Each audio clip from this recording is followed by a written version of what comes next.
everything of this, which I will show you in a second.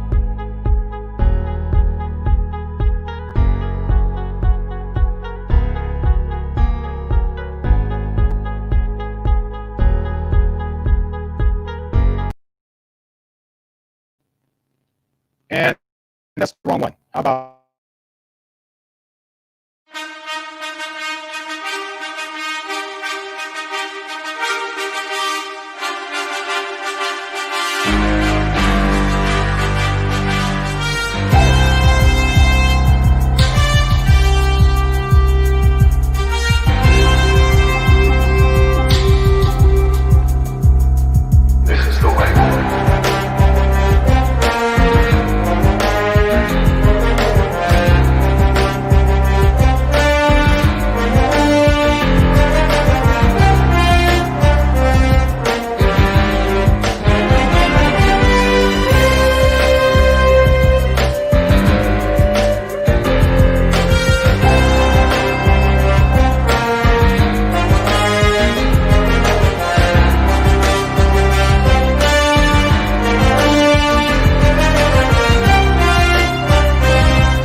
Hey, my face is in here somewhere. Where am I? Ah, there I am. Oh my God, man, I got this green screen going on in the background, and I didn't adjust it. My apologies.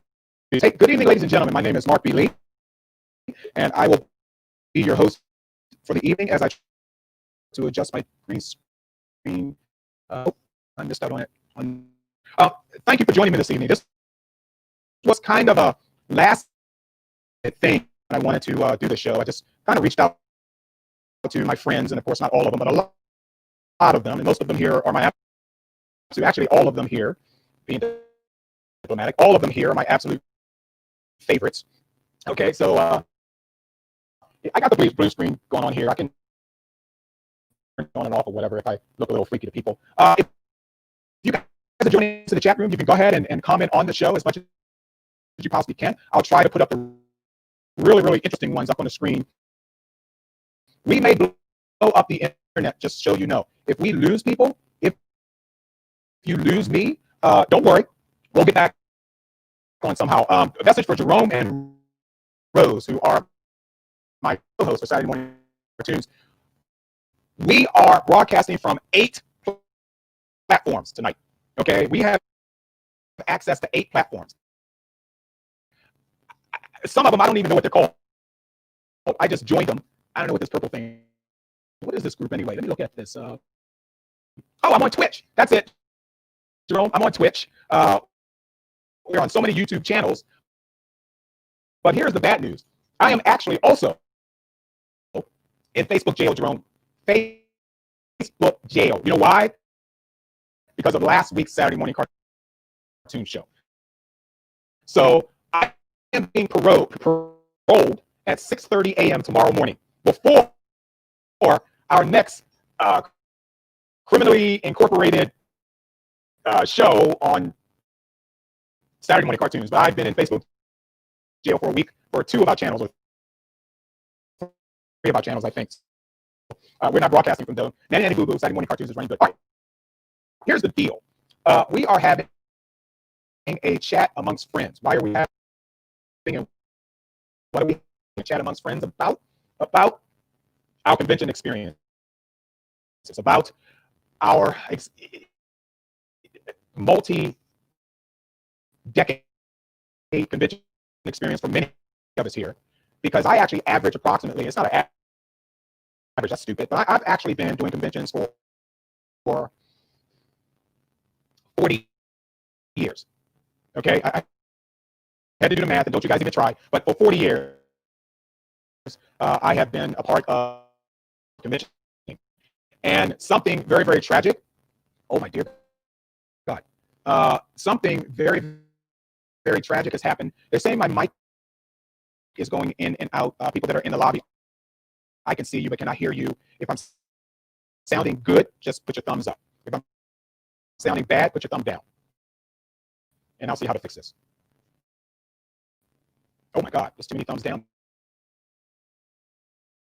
Let's see. It's, sorry.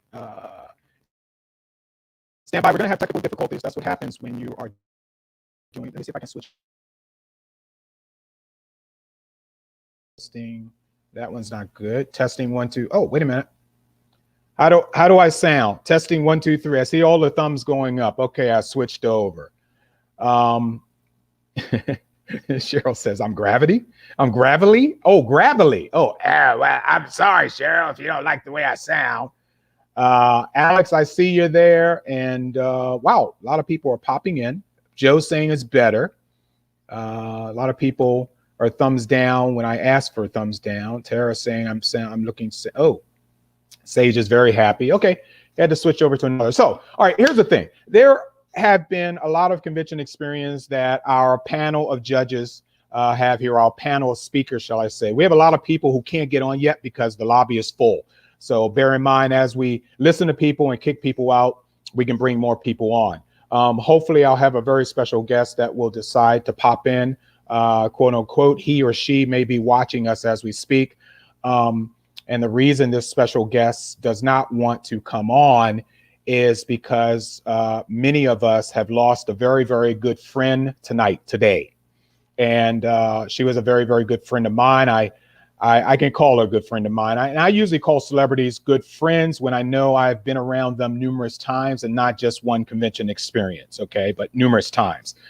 This young lady, I've been around her numerous times. And let me tell you a short story about Mira Furlan. Mira Furlan, as you know, was Delenn on Babylon 5, one of my most favorite sci-fi shows when CGI work was horrible. And you know, but it was good for us because we didn't really see anything else more comparable to it on television. So what we saw on Babylon 5 was kind of groundbreaking for a lot of us. Mira unfortunately passed expectantly with a number of the Babylon 5 cast because they didn't know, especially Straczynski knew that something was coming. Mira is fantastic in person. She's the most real, the most genuine woman you'll ever meet. She's shy at some point. She can be shy.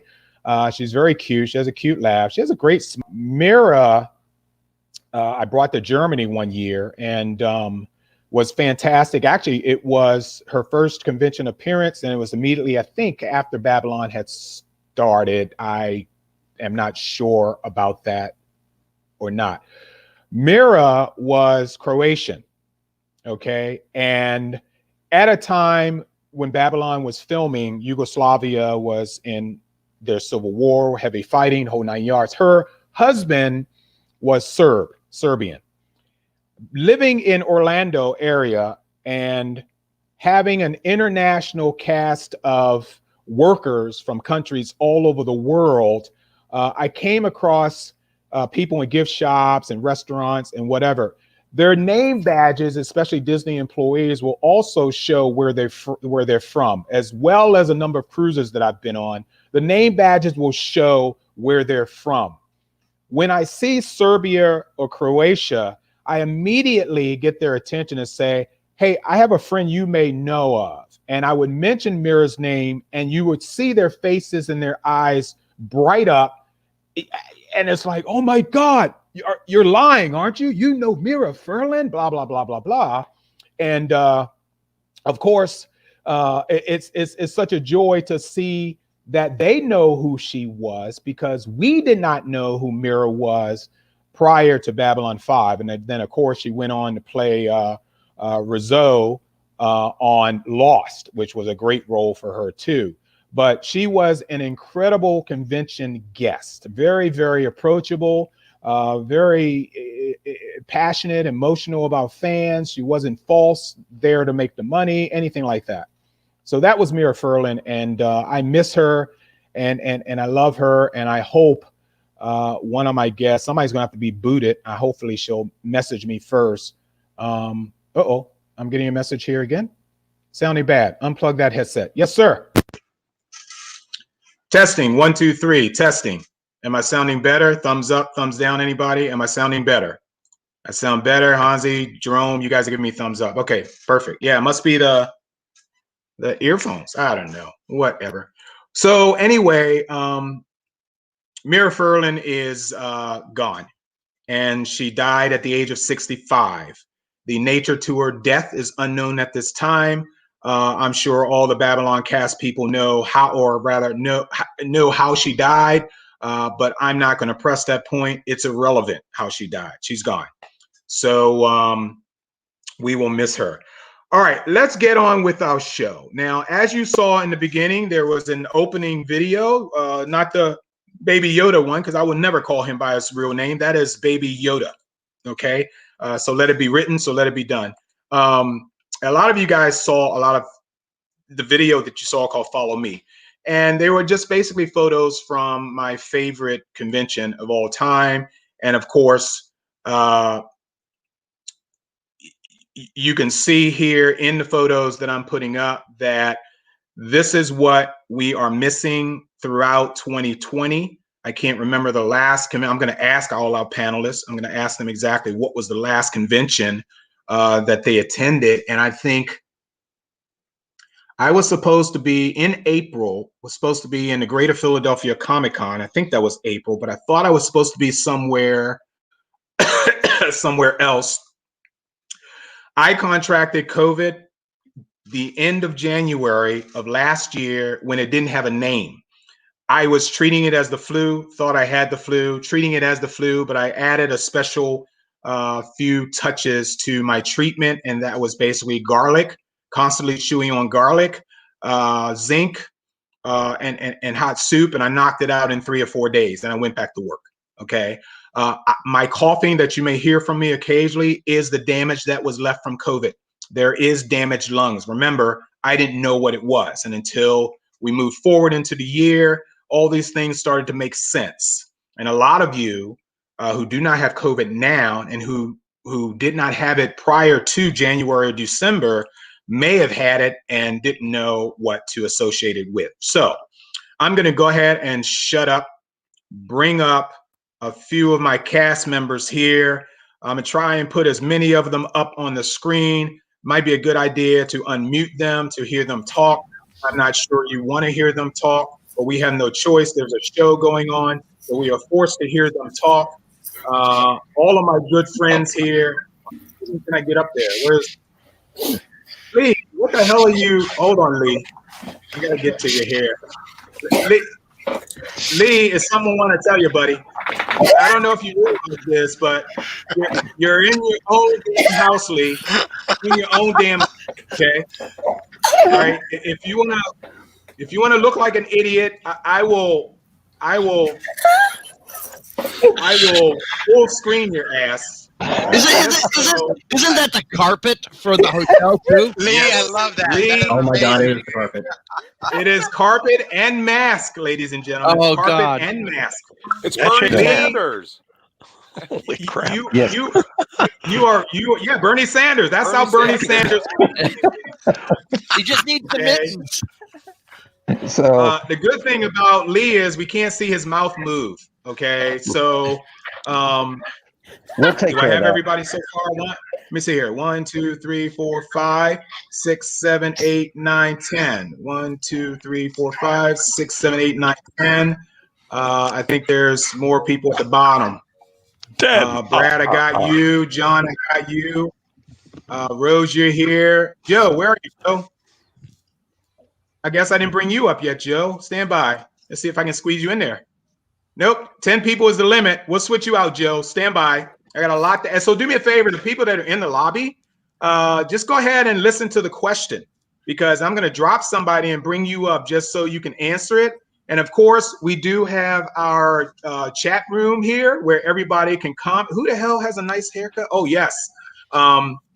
Dina, I told Rose she had a fantastic haircut.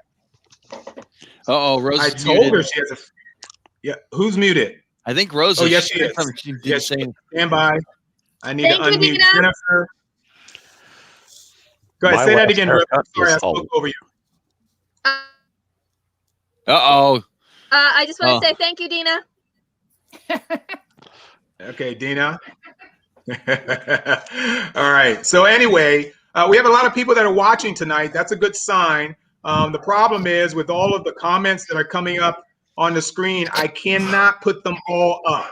Okay, it's just too many. But I'm loving it. I can read it off. Cheryl mentioned Farpoint. Yeah, I can read them off. So welcome my incredible cast of panelists. I think there are 6 more that are trying to get into the lobby and into the waiting room. But I chose you guys for a reason. And that reason is I know all of your relationships to conventions, almost 100. I would say 99.9% of you I have been at conventions with. Okay, I've been in the same breathing space, minus COVID-19 with. Jerome's the only one that's on the screen that I have not been at a convention with, and that will change someday once all this crap is over. All right, so I'm going to go around the board, especially as you guys are in position here. So Jerome's going to be the first. I want you, Jerome, to tell me really briefly, guys, really briefly, because we got a lot of people, your relationship with conventions and what is it that you miss the most. Jerome, go. My relationship is that I met both my wives at conventions. So I found love there. I miss my friends. I miss hugging my friends and going Can you into stop a for corner. a minute? Can you stop for a minute? Because you shouldn't have Yeah. said that, because I have no choice but to do this. Looking for love in all the wrong places. Looking for Oh, love. Mark. Oh my in many God. I knew he was places. going to do that. I knew he was going to do that. Okay, Can I'm you done. I'm mute done. Mark on this? Yeah, I I'm can't. sorry. I don't have the technology to mute Mark. I miss I'm the midnight I'm sorry. conversations where you go into a corner of a room somewhere, you got a couple of drinks, and you just have great long conversations. Bravo. Agreed. Yeah. Agreed. So there you go. Okay. Oh, wait a minute. I got to unsingle you now. And how do I do that? Do I have to press that button there? Does that work? No, that sucks. We're still looking at Jerome, There ladies we and gentlemen. All right, the mad scientist is also known as Dennis Cutter. Dennis, I actually met in 2020, I think, but I think you knew of me at conventions at least, but I think we met personally once the Kitchen Killers formed up. Yeah, we've crossed paths on a few different occasions, but when you got 50,000 people around you, it's kind of hard to get to know a guy. But I think we've become closer since the whole Kitchen Killers thing seemed to happen, and we actually had a chance to sit down, have a meal together. Yeah. Oh, we did? Oh, at the Kitchen Killers thing. Yes. So the question goes to you. What is your relationship with conventions, and what do you miss the most? Well, I kind of work as a cosplayer. I'm part of a cosplay team based of myself, my wife, and my daughter. A lot of times at the conventions, we handle a lot of the children's entertainment. So I often do times as the Sorting Hat for Harry Potter Sorting Hat ceremony, and occasionally do story time as the Joker. So I miss entertaining kids, and that social aspect is also kind of missing because I've got a lot of friends that I don't see outside of the costume world. I don't see them outside of conventions. So, not having that type of socialization has left a bit of a void. Yeah, I agree. And how about you, John? John's my buddy, my longtime buddy with Dragon Con. In fact, I worked under him as an auctioneer for many years at Dragon Con. We both moved on to bigger and better things, although I only do the art auctions there now while I'm doing other things. So, John, thank you for joining us this evening. This is pretty much trying to relate ourselves to the void that has been given to us during 2020. And I'd like to ask you the same question. What exactly is your relationship with conventions? What is it that you miss the most? All right. Well, hopefully, first off, everyone can hear me. I had to switch over to a head mic. But anyways, Mark, I've been with Still Dragon good. Con now for 26 years. Started as a volunteer. At one point, I was senior director of guest services, was director of the charity auction, in which, as you mentioned, you worked with me. And then now in some respect, I work for you, especially during the parade. You're amazing with the kids during the parade, and I love it. The thing I miss the most, I think, is the hugs. I mean, there are people that I only see once a year, and that just happens to be Dragon Con at that convention. And, 80,000 people, but yet for some reason I can always find the people that I want to find and give them hugs, talk about what's been on for the last year, how they've been doing, and then the networking. I mean, I'm currently now working more in the dealer's room, so I've been able to network a lot more with some of the dealers, and just it's a void. I mean, it really is. It was so weird with 2020 being canceled, and me talking to my friends that are there, and we all like something's missing. And it was that camaraderie, that friendship, and that love that we all have for each other. Okay. All right. That's great. Folks in the chat room, if you want to post your own absences in the convention season, go ahead and do so. I'll be glad to put them up so other people can hear you. This woman I've had the hots for the longest freaking time. She is absolutely wonderful, beautiful. She's cool. She's kind of goth. She's full of freaking tats. She probably got her armpits tatted. But she is wonderful. She's a independent film. Oh, don't do that. Oh my God, I was right. Hold on, let me put the full screen here. I can actually smell them from here. Smells like ink. That smells like ink. I'm telling you, I'm scratching the screen as we speak. I'm scratching it. And way to stay classy there, Mark. Yeah. Sorry, man. I tell it like it is. You guys do know I always tell the truth, and I never pull any punches. But Hansi, I never knew if they pronounce it Hansi or Hansi. Hansi. Say it again. I think. Hansi. Yeah, you Not coming across. got it. Okay. No, I heard her. Okay. Yeah, it was slowed up. Yeah, it skipped a little bit there, but yeah. So Hansi basically, let's see, Hansi, we met at Mega or Dragon, or where do we meet? The first time we met was Wizard World Philly, and oh my I God, came up I to you forgot all about afterwards that. and said, you what a great moderator you were, because you were so much fun. I stayed for panels that I wouldn't have stayed for just to watch you. And then of course, I saw you, every time at Dragon Con, and it's been years, where we've run into each other at cons. And yeah, you just like my butt. That's all you were doing. You were just basically watching my butt. You weren't even watching the panel. I just think what you do is amazing, and you bring people into it, and that is a real gift.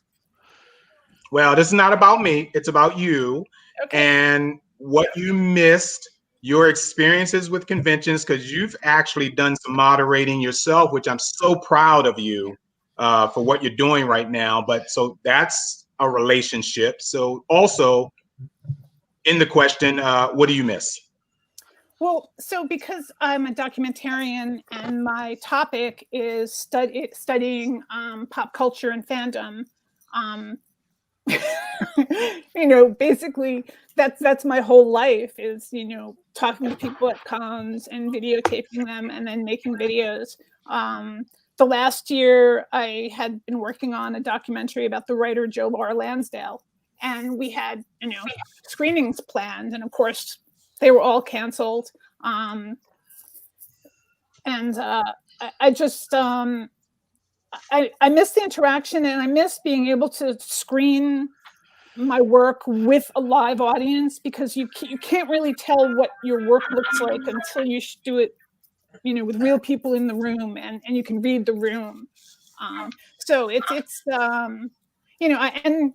otherwise I work box office and events. So my whole world kind of just became this room this last, since March, essentially. Right. I miss it all. Especially the drinking. Yeah. Well, oh yeah. Thank God you said that. Oh my goodness, man. I know that in the short amount of time that we have, there's some serious, like Lee, and stop swishing that ice cube in the speaker, you knucklehead. The drinking, I have some horror stories. I have some great stories. I'll get to one of that. I have at least one more question for each of you, but we're still focusing on the first one. So bear with me, because the next round of questions may embarrass you all. So just gear up. Bring back all your experiences with conventions forward into your brain here, because you're going to need it, because you're going to have a problem. Jim Yeager is probably one of my closest friends, especially in in the conventions world. Usually his only thing that comes out of his mouth is this is the way, or I have spoken. Exactly. He knows nothing beyond those two phrases, but I'm going to try and pull more out of him. Tell me your relationship, Jim, with conventions, and what is it you're missing right now? Well, I used to run conventions way back in the day when I first met you, early 90s, late 80s. Quiet, But quiet. not recently, not in the last 25 years or so. But what I miss most about the conventions is dressing up as a Klingon, waving my batleth around, and having people come over and want to touch my batleth. I love people touching my batleth. It's incredible. Well, since you mentioned touching, No, I don't know about that one. Do you want to touch Hold my on. battle? hold on. I'm telling you, for when all the you ladies. Hold on, this is for all the ladies Tussen right mijn now. battle. Mark, where'd you Okay. get that? Well, I took pictures in the mirror. Okay, you asked, but He's got anyway. pictures. He's got pictures like they do in the National Enquirer. He's got a secret vault somewhere. Hey, Yeah, my but they head didn't is have not their posted. batleths out though. My head is not posted on top of anybody. So okay, so we got that from you, Jim. Let me go down to my buddy Lee here. Lee, you're gonna have to tell these people how we met. But sticking with the question as well, what's your association with conventions, and what do you miss? Well, my association with conventions is primarily Dragon Con. I've also attended the now defunct Heroes and Villains convention, also in Atlanta. I began attending in 2012 with one of my friends and my wife, and I now have been volunteering with the guest transportation department for about 3 years now. And I also That's how we met, right? Isn't it how we met? That's how we met, was actually at the parade because of the truck. Oh, yes, because of the truck that has that same carpet pattern all over the truck. Yes. Right. And so I mean, when they started taking the carpet out, I managed to secure a circle of the carpet itself, and then I had the crazy idea that they might decide to be able to do something in the parade. And so I have, for those who may not have seen it before, I've got a Ford F-150 XLT crew cab pickup truck that is wrapped in the Marriott carpet pattern. I couldn't find the And- picture. Oh, Yeah. What's that? What am I looking at? Hold on. Who is that? Oh, this is John. John, what do you got there? Oh, yeah. And He has an Avengers. Oh Yeah. yeah, I Yeah, see. You can see it. Yeah, you muted Yeah. yourself, John. I'll Yeah. unmute you. Hold on. Yeah, John, what is that?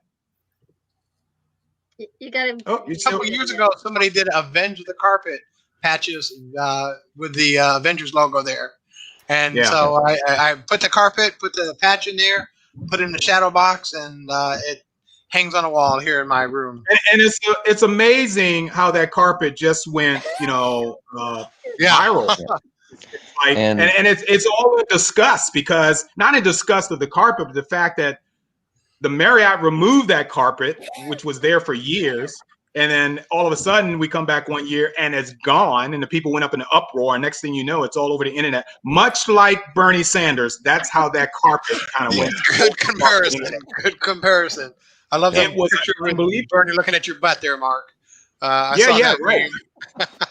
Did you? Yeah. Well, and Lee wrapped an entire truck, or got the truck wrapped, and went on. And okay, let's go ahead and share some more stories. Who's next? I guess Rose is, right? Well, Paul was, and then me, but it's so. Okay, well, I'll go with you, Paul. Paul, you and I go way back in front. In fact, you were part of the beginning crew that pretty much indoctrinated me into conventions. So if anybody wants his name and address to send your assassin, we can provide that for you. But it's one of this guy's fault, as well as Jim, who basically got me into the convention experience 40 years ago. You know, and I'm only I don't go back quite that far. With okay. The earliest I remember you from is about 30 years ago, early 90s, like Volcon. When I You was may have, 12. Yes, when I was 12. Yeah. you may have. It's possible that you. I mean, I've been going to con since 1982. So it may be that we crossed paths earlier than the early 90s, and I just didn't. I just don't remember. But I think we've known each other about 30 years. Okay, and tell me what it is you miss about cons. I do miss seeing my friends, especially the ones who live out of state, because the cons were the opportunity. And there are even some who don't live that far away, but it's Cheryl, it would be Volcon. The thing is, we used to all my closest friends, we used to all live within like 5 to 10 miles of each other, and now we're spread all over. So, you don't just hop in the car and go to Germantown and hang out for a couple of hours. So yeah, not seeing my friends for a long time is kind of a drag. If not for COVID, sure, we might have had occasion. We might have on occasion gotten together between the cons, but with the COVID restrictions and everything, I've got friends I haven't seen in nearly a year. And I've got others who I see them online. We've done the occasional Zoom. Gotcha. But yeah, not seeing my friends is a drag. I do miss hugs. I live alone. I have touched nobody in a year. Yeah.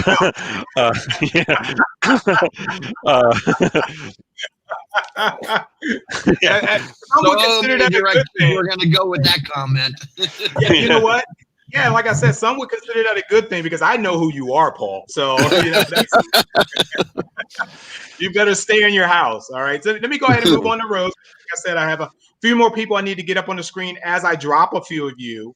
And in fact, I can do that now because I got to get Jennifer and a few other people down. So I'm going to drop you guys just for a short while. So hang in there, Jim and Dennis and Rose. I'm going to get to you. Tell me your convention experience, maybe how we met, and exactly what is it that you miss. Okay, well, I've been an avid con goer for about 25 years now. You and I met actually through Volcon and Vulcan events later on. I actually remember when we really connected was it was a Star Trek trivia that you did one night, and I was there, and we just had such a blast. So, but thanks to you, I got to work the other end of conventions, and I saw it through a whole new light. And I actually that's the dirty end. I'm sorry. I got tired of working that end too. That's why I gave it to you. So I've helped out with a couple of conventions. I've been a vendor at a couple of conventions, but what I miss is the people, the connections. I have so many friends that I originally met through Vulcan events. And, those friendships that you have for about an hour when you're waiting in line to meet somebody, and you just strike up a conversation, and you might not ever see them again, but they were like your best friend for like an hour and a half while you're waiting. So that's what I miss. I miss the connection. I miss the people. And, that's the most important thing, I think. Let me, it's really interesting what all of you have said. I hate to think, because I'm going to ask you guys this question out of sync here, but I'd hate to think that the only friends that we all have out there is people we know at conventions. I mean, a lot of us have family that we interact with. You have nieces, nephews, uncles. Well, yeah, okay. So raise your hand if this might be an easy question. Raise your hand if you have more friends from conventions than you do in real life.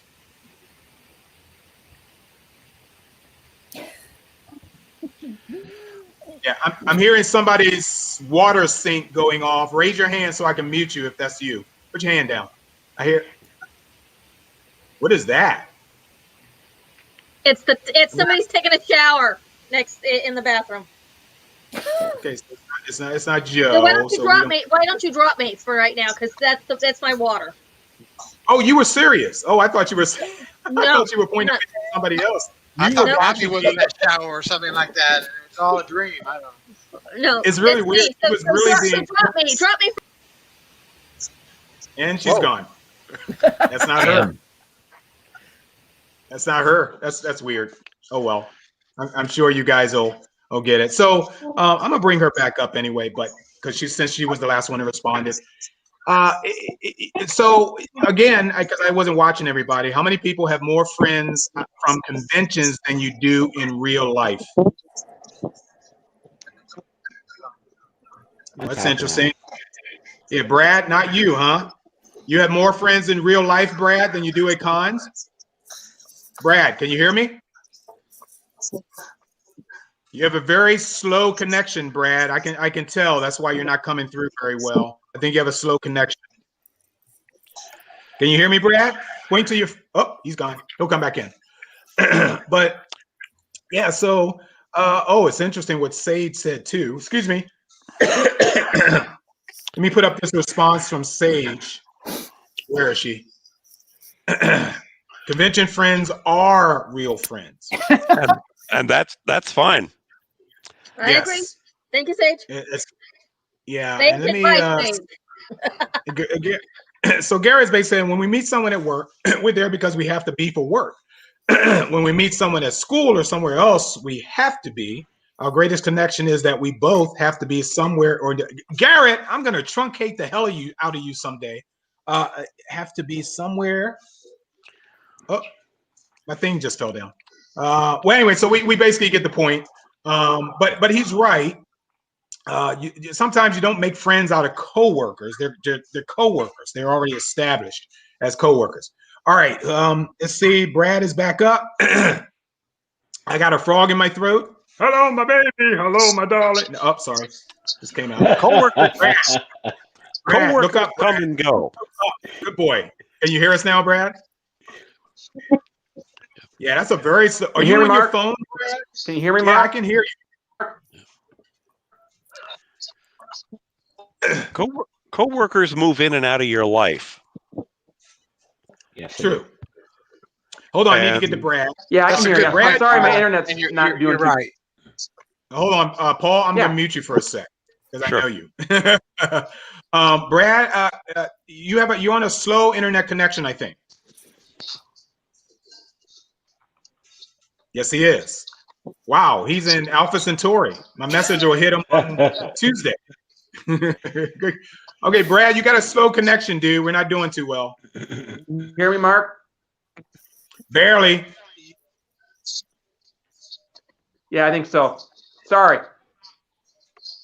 Okay, Brad, somehow we're got a slow connection. So what I want you to do is answer the question and we'll all just listen. Okay?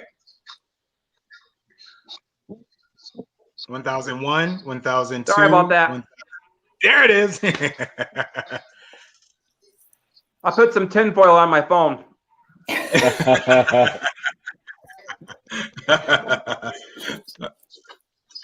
All right.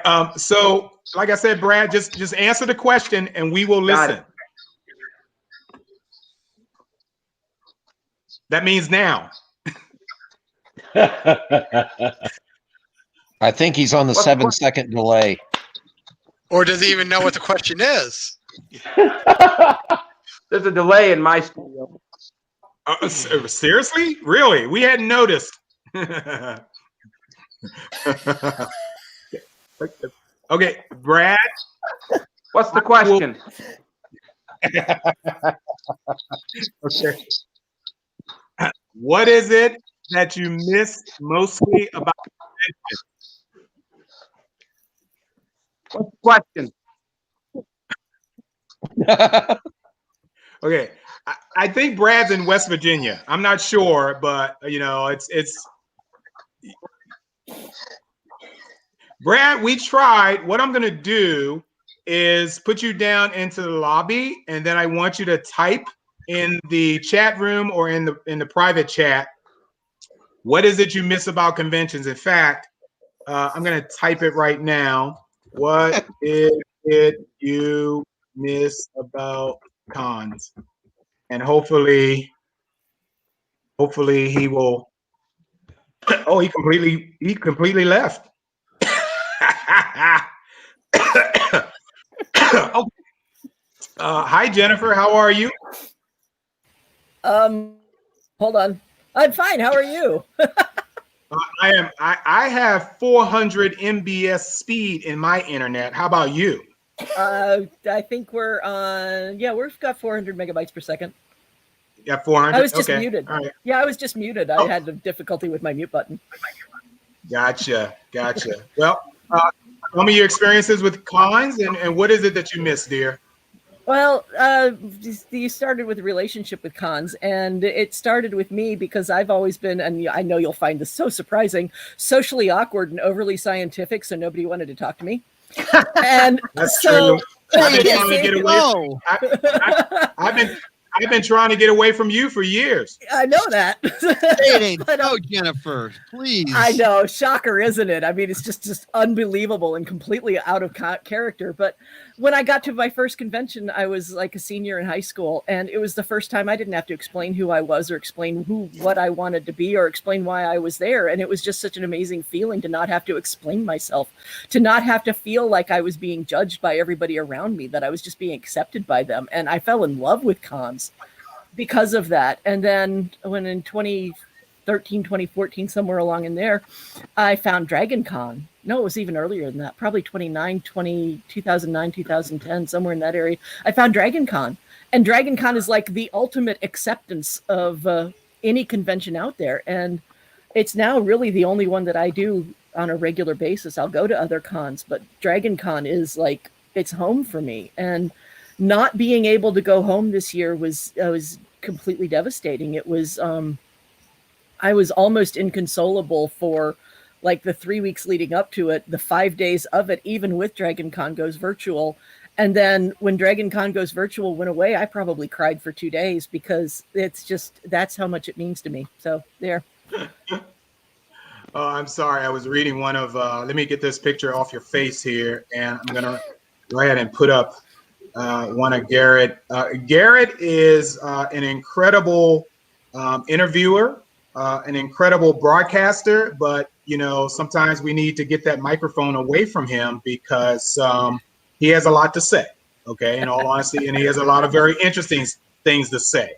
It may take him an entire week to say it all, and we're still a captive audience for a week, but he has Wow, I just like Sage says, yes. Wow. What's that now? I looked at some of those comments. Wow. Yeah, exactly. Garrett, I think his family is really getting on his case now about having a mute button for him. you know, Garrett is becoming an HR nightmare. HR nightmare? Oh my God. Yeah. All right. So guys, next round here. This is a very complicated question, and I have to direct this explicitity. You forgot Joe. You forgot about Joe. Yeah, what's up? Oh, I never forget Joe. Why would I do that? I mean, I would never forget Joe. I love Joe. Joe's fantastic. I mean, he's the greatest guy. I wish he needs to speak up more. I know that for a fact. Joe needs to speak.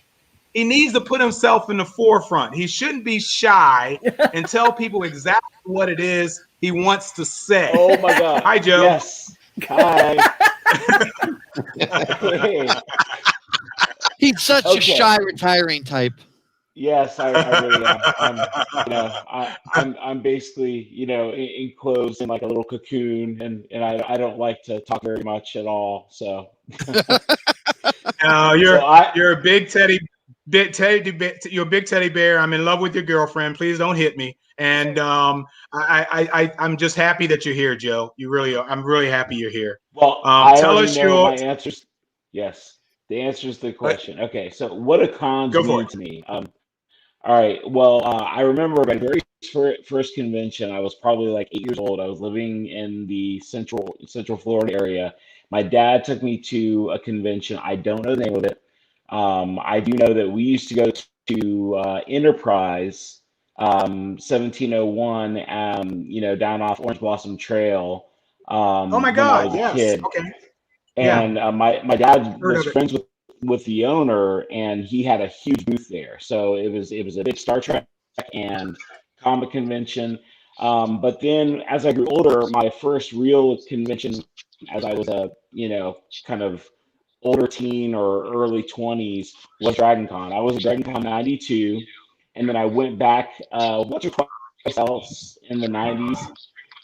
And then really, I've been at every Dragon Con since I think 2011 or 12. So, and what I miss most is honestly, it's the people. I mean, yeah, I love the spectacle. I love the huge panels. I mean, the first time I think I saw you was when you were interviewing Stan Lee, which I mean, Stan Lee's a personal hero of mine.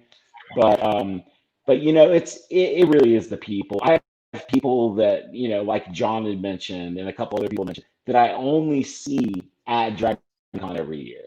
Once a And I year. mean these, Yep. yeah, and these are friends that we're friends on social media, or maybe even we text each other and things like that. But Dragon Con is where we see each other. And so during those 5 days, we get stupid. We hang out, we drink, we go see celebrities together. We go see these niche panels and tracks that we absolutely love. I mean, I've seen so many things at Dragon Con I never thought I would see. Alton Brown, his Oh my panel, God, yeah. which, the funniest thing is the Alton Brown panel, where he announced that Good Eats was coming back, was probably one of the most packed out panels I've ever seen. And we waited in a 2.5 hour line to go to that show. Now, I waited for an hour and a half to see Stan Lee, who we all know is a pop culture icon, but 2.5 hours to see Alton Brown. I think it's because he's from Atlanta and stuff too. But I love and miss the spectacle. I miss the friends, the relationships, the family. My our good friend Chuck Corum, puts it this way. He says that it's our tribe, and our family, and a couple other people have hit on that. It's the one place where you can go where you're not going to be judged. That it's just everybody's there to embrace what they love about pop culture and being a geek and loving this stuff and meeting other people who also love the same stuff that you're into and other things they might open your mind to. It's just it's the best, man. And Dragon Con is, to me, the pinnacle of it. It really is. So That's fantastic. Thank you, brother. Stay on. That's fantastic. But I want to say this to you. What? Yeah, pardon the interruption. Joe just brought up our illustrious emeritus banhammer wielding Chuck Corum. In Chuck's honor, tonight I am drinking Old Smoky salted caramel whiskey. Yeah. Here's to Chuck. Personally, I think you started 2 hours ago. Okay. I haven't been home from work that long. And I'm also the guy that did this little the dragon thing. A lot of people saw it during Joe, Dragon. Yeah. We're concentrating on the beer right now, Joe. We're concentrating on the beer. Okay. Just so you know. Okay. All right. But Joe, that was fantastic what you said. I really appreciate that. I just wish people in the chat room would share a few of their experiences this is a great. Oh, I can't put this up on the screen what Brad said. Brad said, I miss the awesome volunteers and writers at the Shore Leave Convention in Hunt Valley. And that's at every convention I guess we can relate to. Guys, your next question is going to be very complicated. So I really need you to think very hard. I'm going to start with Jerome. Jerome's always quick on his feet, so I'm going to start with him. But this gives you each a chance to dig back into your brain. of the answer to the question I'm about to ask. This is very, very important. And Dennis, I'm pulling you guys back up. Oh, actually, I got space to pull Dennis up in there. And Jim, I'll come to you after I drop someone. We got 16 people that want to talk today, guys. It's been fantastic. I'm still hearing background, so don't do anything, anybody. I want to see where this is coming from. Oh, somebody did something. Okay, because it's gone. Wherever that was coming from, whatever just muted. That's Jen. Okay. All right. Thanks, dear. So this is very important, guys. Mainly because of losing Mira today. And I was at Cape Canaveral at 6:45 this morning when I read the news. That might not be true. It might have been 5:30 this morning. I may have read the news after I woke up. But that's when I heard the news of Mira's passing. And this is doubly as important. Hey, Joe, by the way, I think your girlfriend is trying to, hold on, it's coming up. I think she wants something because she's, first, Joe, she says this. Okay, hold on. Lies. So I don't know who to believe. And then she backs it up with, yeah, Joe. So she's you in the bedroom. She's in the bedroom right now. So okay. Well, she's bashing you, Joe. Just letting you know you're in the same household. I hope you got a safe word, Joe. Hear that, Joe? Joe, we hope you got a safe word, buddy. You got all these friends here. We'll buy a plane ticket, man. We're coming to bail you out because you shouldn't have to suffer that abuse. See, she muted you and you don't even know it. She muted you and you don't even know it. my safe word is Dragon Con. Oh, if I'm screaming Dragon Con. All right. Getting back to my question, guys. And this is very important. Like I said, the loss of Mira, the loss of people that we have met or worked with. Lee, you have driven around in the past. I need, and this is going to go to Jerome first. This gives you guys time to think long and hard about it. I really need a very interesting and very brief celebrity story. I want whatever experience, whether it's funny, whether it's embarrassing, whether it's X-rated. And let me explain the X-rated portion. Lee, I refuse to show the video that you sent me. Okay. And so let me go ahead and preface this. I ain't showing that, buddy. No. All right. So Lee is up on stage with John Barrowman. Do I have to say anything more? Hold on. It gets better. Lee is wearing a kilt. Do I have to say anything more? Okay. I'll keep going. Lee decides to spin on stage with the kilt on. And Barrowman lost his mind.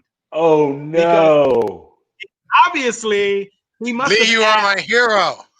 He must have asked, what do they wear under kilts? And unfortunately, Lee obliged the absolute wrong person. So I'm not showing that clip. You're gonna have to send it around to your friends. Oh, I'm sure it's on Pornhub if you look hard. Dude, it might be 12-year-olds up watching this show as we speak. No way. I'm not going to be that irresponsible. So, Jerome, it starts with you. Go. Well, the best story I have is when I was one of the handlers for James Hong. Okay, James Hong was in his 70s when we came out to Boston. He was just about to start doing the voice work for Kung Fu Panda 2. He was at a convention. We picked him up at the airport. We talked with him. And that Saturday night, he decided that in downtown Boston, we were all going down to Chinatown, at which point he drank many a member of the committee under the table. And at 2 a.m., while the rest of us were passing out and exhausted, the man kept wanting to go and boogie at the local nightclub. I don't know where he got the energy, but that man just kept on partying. That is incredible. And if you guys don't remember who the classic actor James Hong is, probably what's that in Little China? Big Trouble? Big Trouble in Little China. Yeah. Big Trouble in Little China. He favorite. played the head. Yeah, he played the head. I personally watched him down not one but 2 scorpion bulls. Wow. And still stood up? He still walked stood away. up, man. The man, he walked a straight line, had 2 ladies on either arm, and was going to the nightclub and to boogie. Okay? Trust me on this. I don't know where he got that. This is what I want to hear. This is the stories I'm talking about. All you guys that are on the screen right now have had numerous experiences with celebrities at con. Not only do we miss the people, but we also miss the actors that we had the privilege to be up close and personal with. And a lot of fans don't realize that we find out when the actor's on stage, they know they're on stage. But once they get off that stage, and typically like the Balkans or like the Shore Leaves or like the Far Points, and they head for the bar, this is where you see unprintable stuff, okay? This is where you see the true celebrity in their rawest form, and this is what we didn't have a chance to see in all of 2020. Hansi, it goes to you. She's muted. Oh, you muted yourself. Do it again, Hansi. Unmute. Unmute. Well, I'll do it for you. Are you okay? Go ahead, dear. Are you looking for the most embarrassing story at a con, or what are you looking for exactly? Well, that's a good one. You start. You said it. Embarrassing. Go for it. Well, so I had done photo ops with Michael Rooker many times. So I had thought like he kind of knew me and was drunk and basically like lumped him. And wait, whoa. Say that again, because you laughed through it. Say that again. I glomfed him. That's a word I haven't heard before. It's a fangirl term. It means basically like throwing yourself on the person. So you threw yourself at him. And what happened next? What happened next? Well, the assistant was taking photographs, so the whole thing is documented like in slow-mo, and like his face at first in total shock, and then him trying to recover, and then him being really nice about it. But yeah, man, you girls. No, I advise it, but make sure it's me on the other side. Okay, John, it goes to you, buddy boy. All right, this is from Dragon Con. When I was the director of guest services, and I used to run the transportation department, Chase Masterson she got in early one morning. And even though we worked with the hotel to say, have her room ready, they did not have her room ready. So I'm still in bed. I'm sleeping. It had been late night, whatever. And Brenda comes over, my wife, and she goes, don't get up to use the restroom. I'm like, why? Did something happen? She goes, Chase Masterson is taking a shower. At that moment, I had one of those Sheldon Cooper moments. I'm like, I have a double girl in my shower? Oh.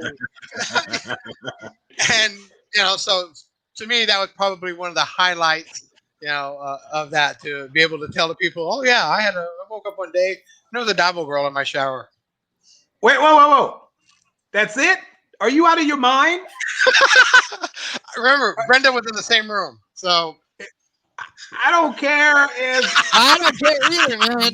Mother Teresa was in the other room. Okay, you will hear the biggest oops coming out of me if I was in that position. I'm sorry, but I have to reach for the toilet paper. Something. I have to agree with Mark on this one, boy. I don't know. You had a double girl in your shower, and that's the end of the story. Well, for that one, I could tell you about the time I took Dave Prowse to a leather bar. No, let's stick to this double girl. Do you know how much money Playboy would have paid you? There would have been a death mark on my head, I'm sure, at that point.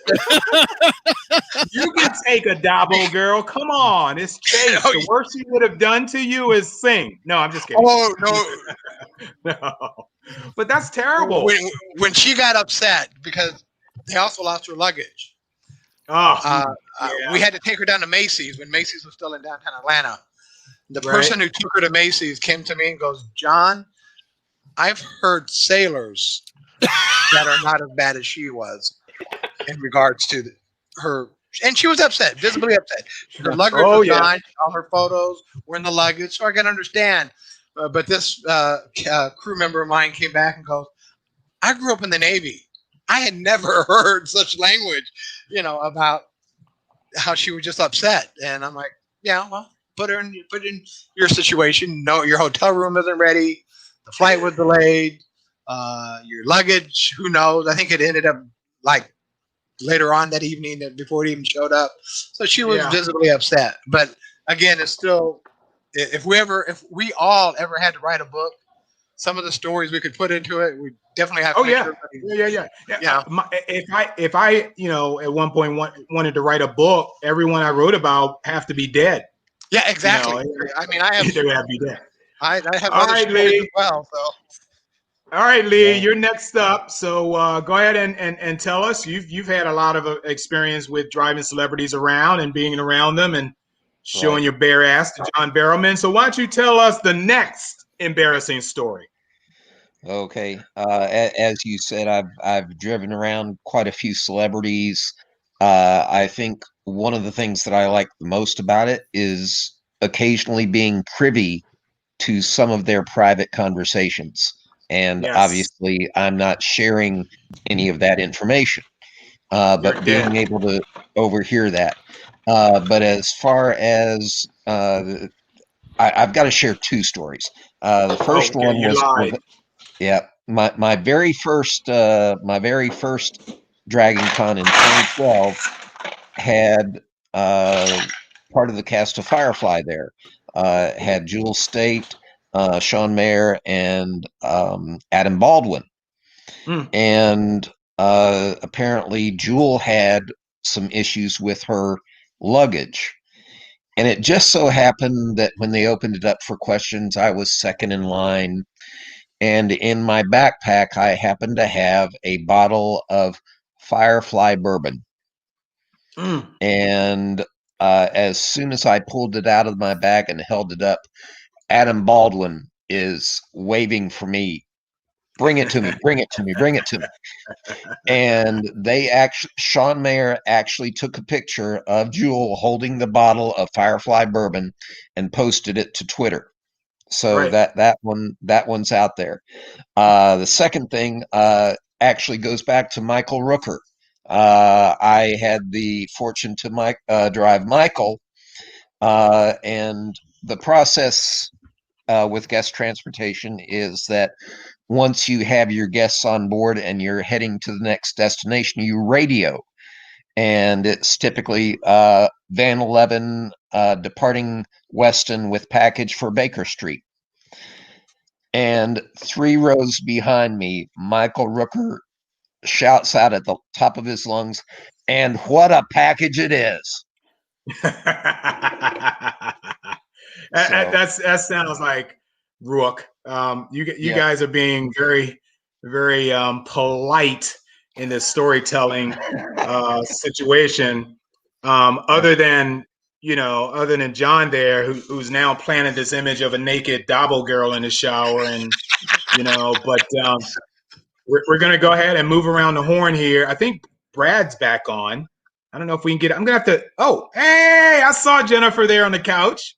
You guys still together, huh? Damn, Joe, you're a sucker. Anyway, so I'm gonna go ahead and. I'm gonna. Yeah, right. You're a sucker. Hey, man. He-Man Woman Haters Club. You're a charter member. Remember that, okay? Yes, he is.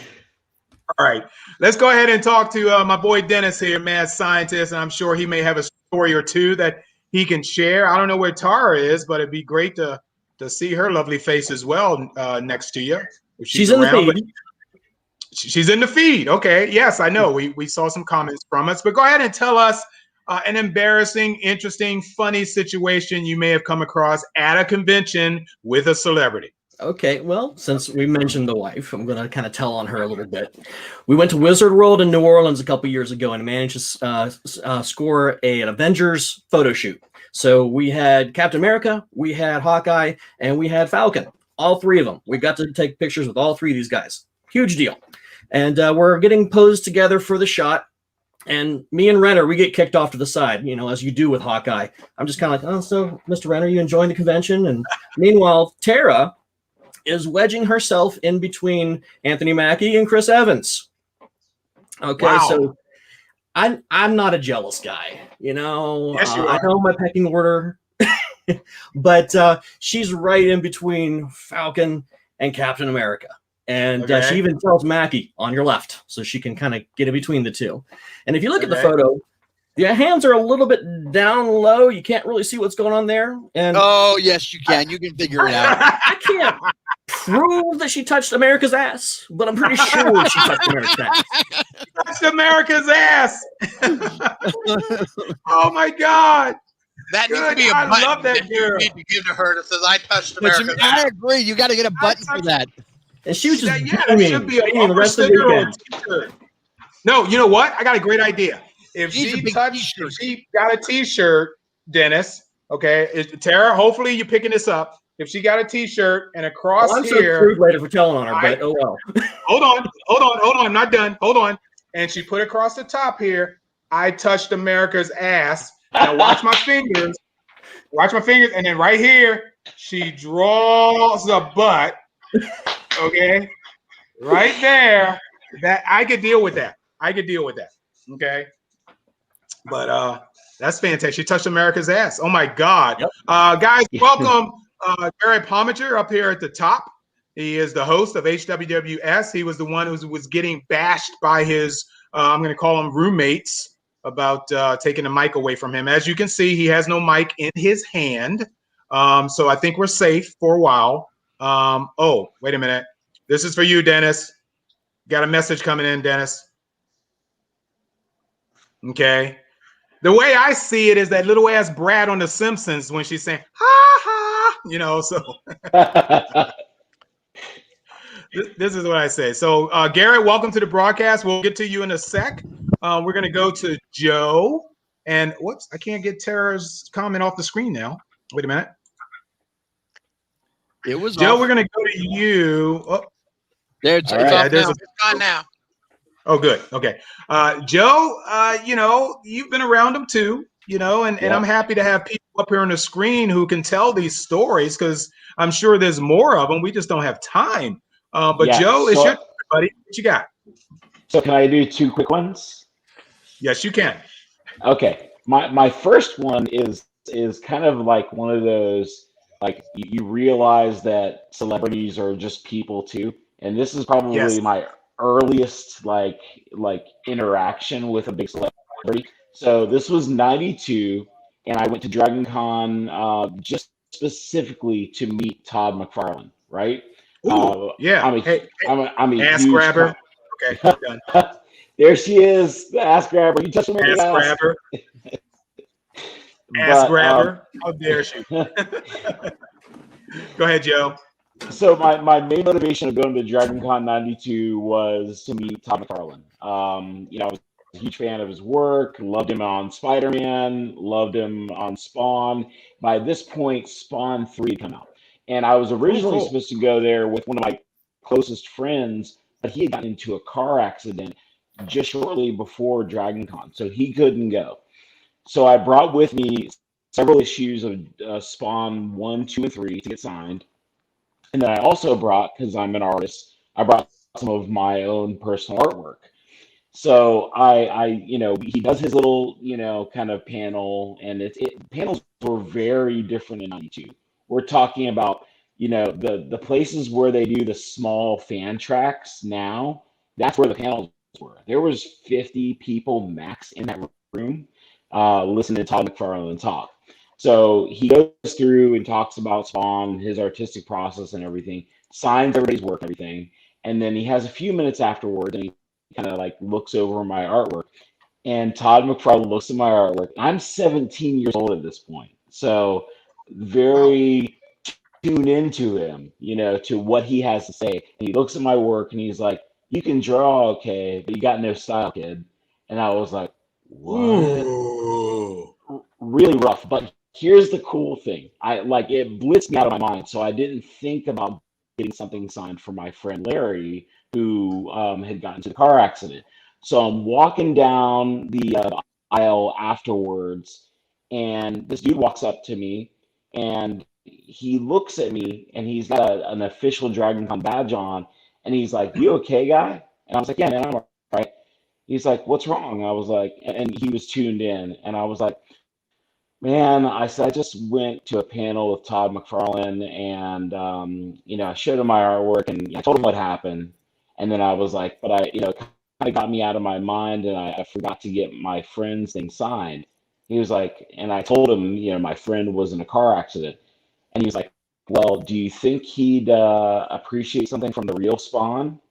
And I was like, I looked down at his badge, and his badge said Al Simmons. Now, a lot of people might not know this, but the name Al Simmons that Todd McFarlane used was from his like best friend from childhood, and that's the actual name Al Simmons that became Spawn. So Al Simmons then signed a T-shirt that I had and said, "To Larry from the real Spawn, Al Simmons," which was cool as hell. Yeah. Oh, you had another one. You said two. Yeah. And well, the second one was super quick, and that was I met Lisa Henson, Brian Henson's daughter, after doing the Dark Crystal panel. A buddy of mine is a volunteer for Dragon Con, and he's a handler now because he's been doing it for a decade. And so I'm sitting outside the Marriott, you know, after the panel was done, an hour afterwards, and I was like, "Hey, what are you doing?" He was like, "Oh, nothing. I'm just, you know, kind of taking care of Lisa." And I was like, "Huh?" And he nudges over to his left, and I see Lisa Henson there. He's like, "You want to meet her?"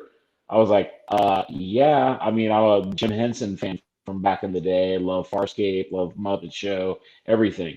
And so that was another really cool interaction. She was very gracious. She did not tell me, you know, you need more work or anything. So.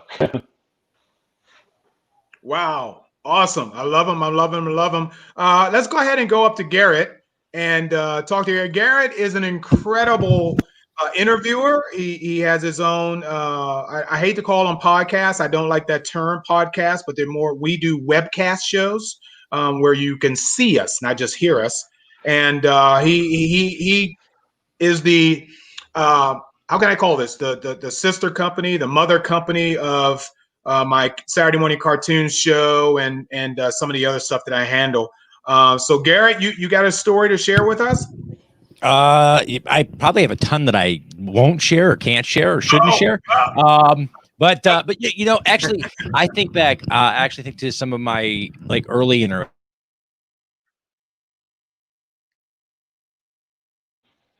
Oh, did you mute? Hold on, Garrett. Am I there? Am I back? I got Am you I there? there. I hit the wrong You're button. back. That's my bad. Go ahead. All right, I'm back. Okay, so as I started out with, there's probably a ton that I shouldn't or couldn't or wouldn't share.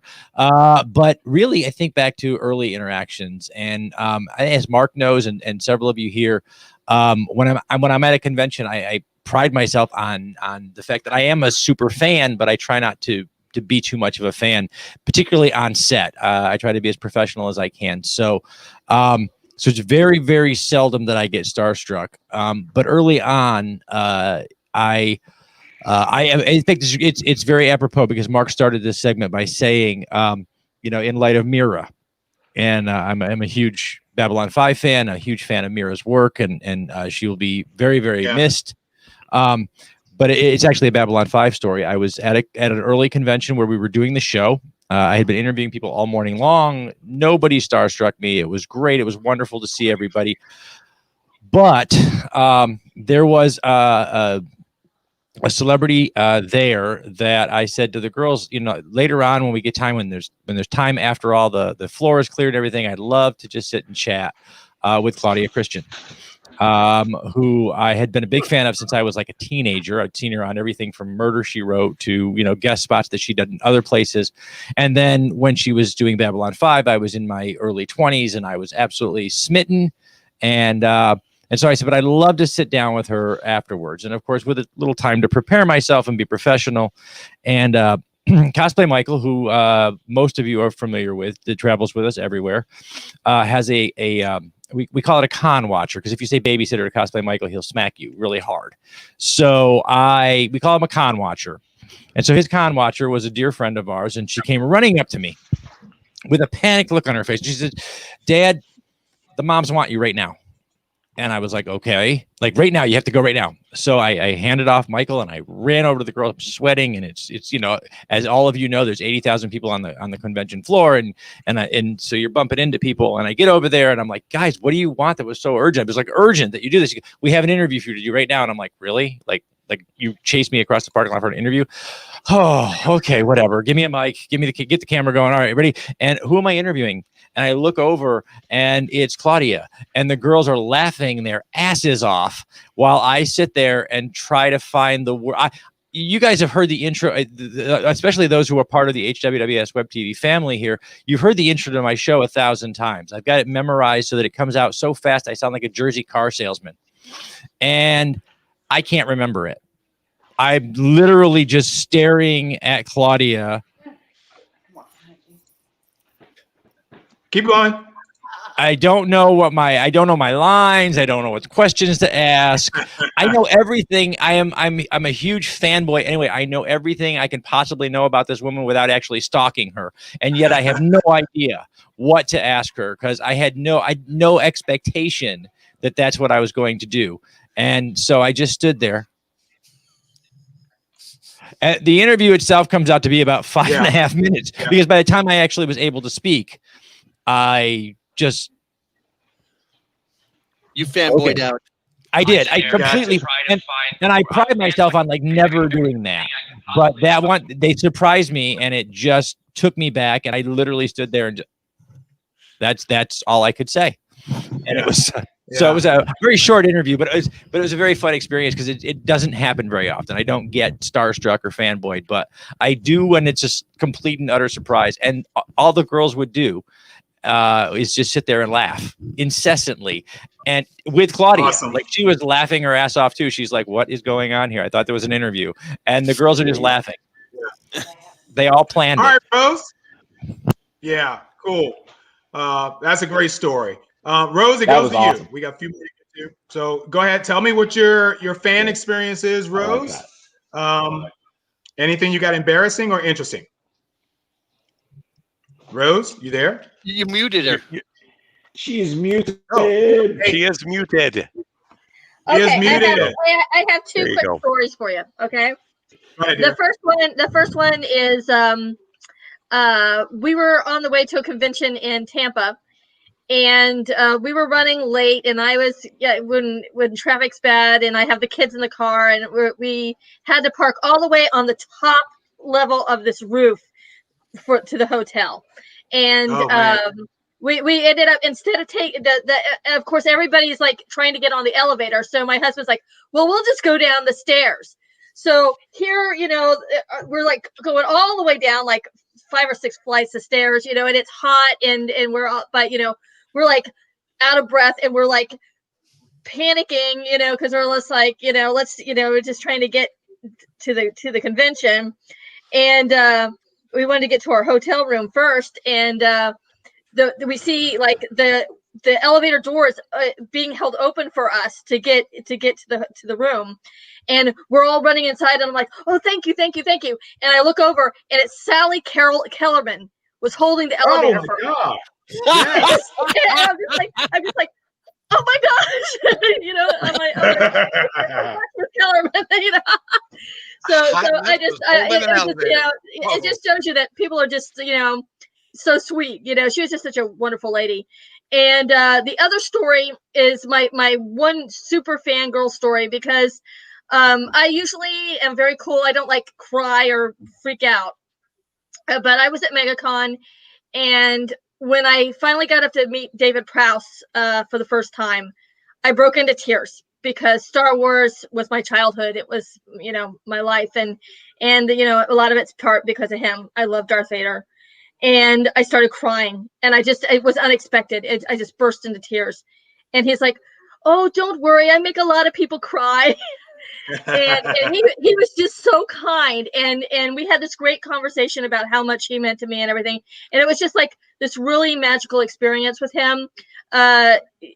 You know, sometimes you just go through and you just get your stuff and go, but he took time with me, and he was like really special. And I really, you know, when he passed this year, I really did feel a loss because he was just great.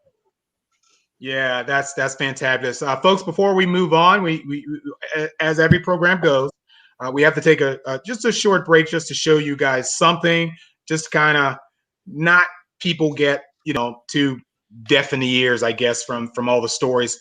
We have a lot to tell. We have a lot to say. The stories have been fabulous. These guys have been fabulous. There's still people that are still trying to get on that I invited on, but you guys are still occupying the space.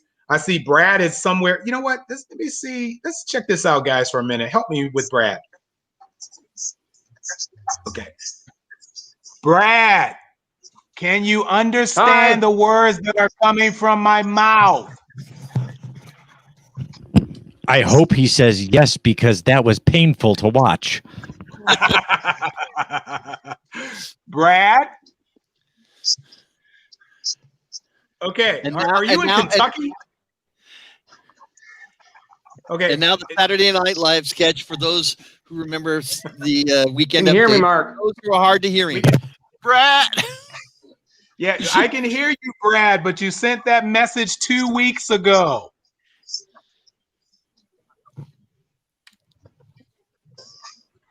Oh, this is too funny. This is too funny. Brad, Sorry, are you I on got your bad cell internet. You think? I'm so sorry, buddy, but we might have to do this in the chat room because I can't communicate you well online. Are you on Verizon or T-Mobile?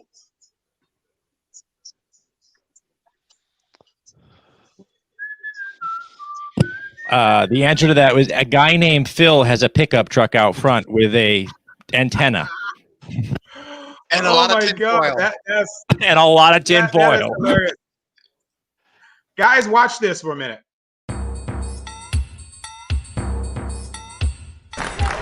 Well, I'm with you in photo op back here, which you're missing, and I heard you were auctioning what was my personal favorite.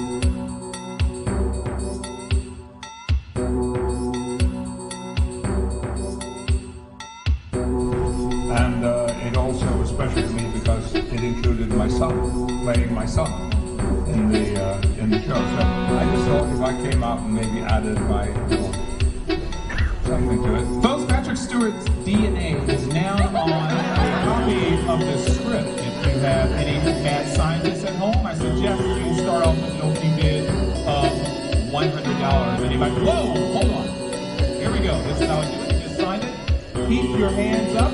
When you're out of the bidding, if you hear a number you don't like, put your hands down. So the whole room put your hand up. All right. Everyone at $100. Where are you? 100. Keep your hands up. 100. 110. 120. 130. 140. 150. 1,000.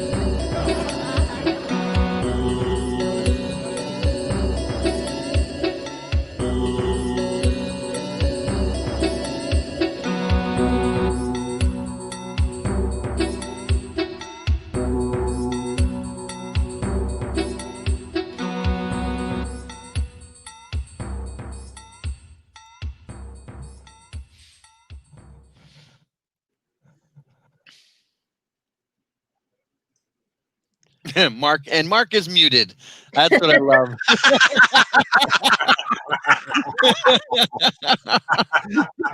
So, Mark, do you remember how much that eventually went for? Interesting. That was Away Mission, which is oh, can you hear me? Yeah, you're good now. Can you hear me? Yes. Okay. Away Mission. Yeah, stop talking, Jerome. Can you hear me, guys? Yes. Yes. Okay, got it. I wasn't sure. Intermittent internet here, but anyway, Away Mission was a small, very, very personable convention, much like the former Volcons. And the good thing about that is that you can get more up close and personal with the celebrities that are there at the convention because of the very few people that are actually there. Unfortunately, when you have a small crowd, sometimes small crowds don't have a lot of money to spend. So the money that we were asking for that autograph script from Patrick wasn't doing too well. Patrick behind me decides to stick his head out through the curtains and said, "Can I be of some assistance?" Then he comes out on stage and he literally pushes that himself. And I think maybe $300-400, I think that finally went for, which if it was at Dragon Con, John, you and I can do a lot better with something like that. I'm just curious because you're right. To have the celebrity actually being up there and things like that. And I thought I heard somebody yell $1,000 or Yeah, that was Mark. It could have been. It was. Yeah, it could have been. It was so long ago, I don't remember. All righty. So I just wanted to show that clip for you guys because the differences between conventions that have 80,000 people there and conventions that may only have 1,500 is immense because the guests themselves aren't being hustled away by the handlers. They aren't hiding out in their rooms until they have to come back out to their table the next day. They literally want to hang out with the guests, with the fans. I have a question for you, Mark. Go Okay. ahead. So obviously Dragon Con is the big dragon in the room. What's the smallest con you've been to? Because I probably have got you beat. I think the smallest con I've been to is probably one that had 300 people, I think. Then I definitely have at Castlegate. No, it wasn't Castlegate. I can't remember. It wasn't Atlanta, John. No. I can't remember what con that was, but it was very, very personable. Very personable.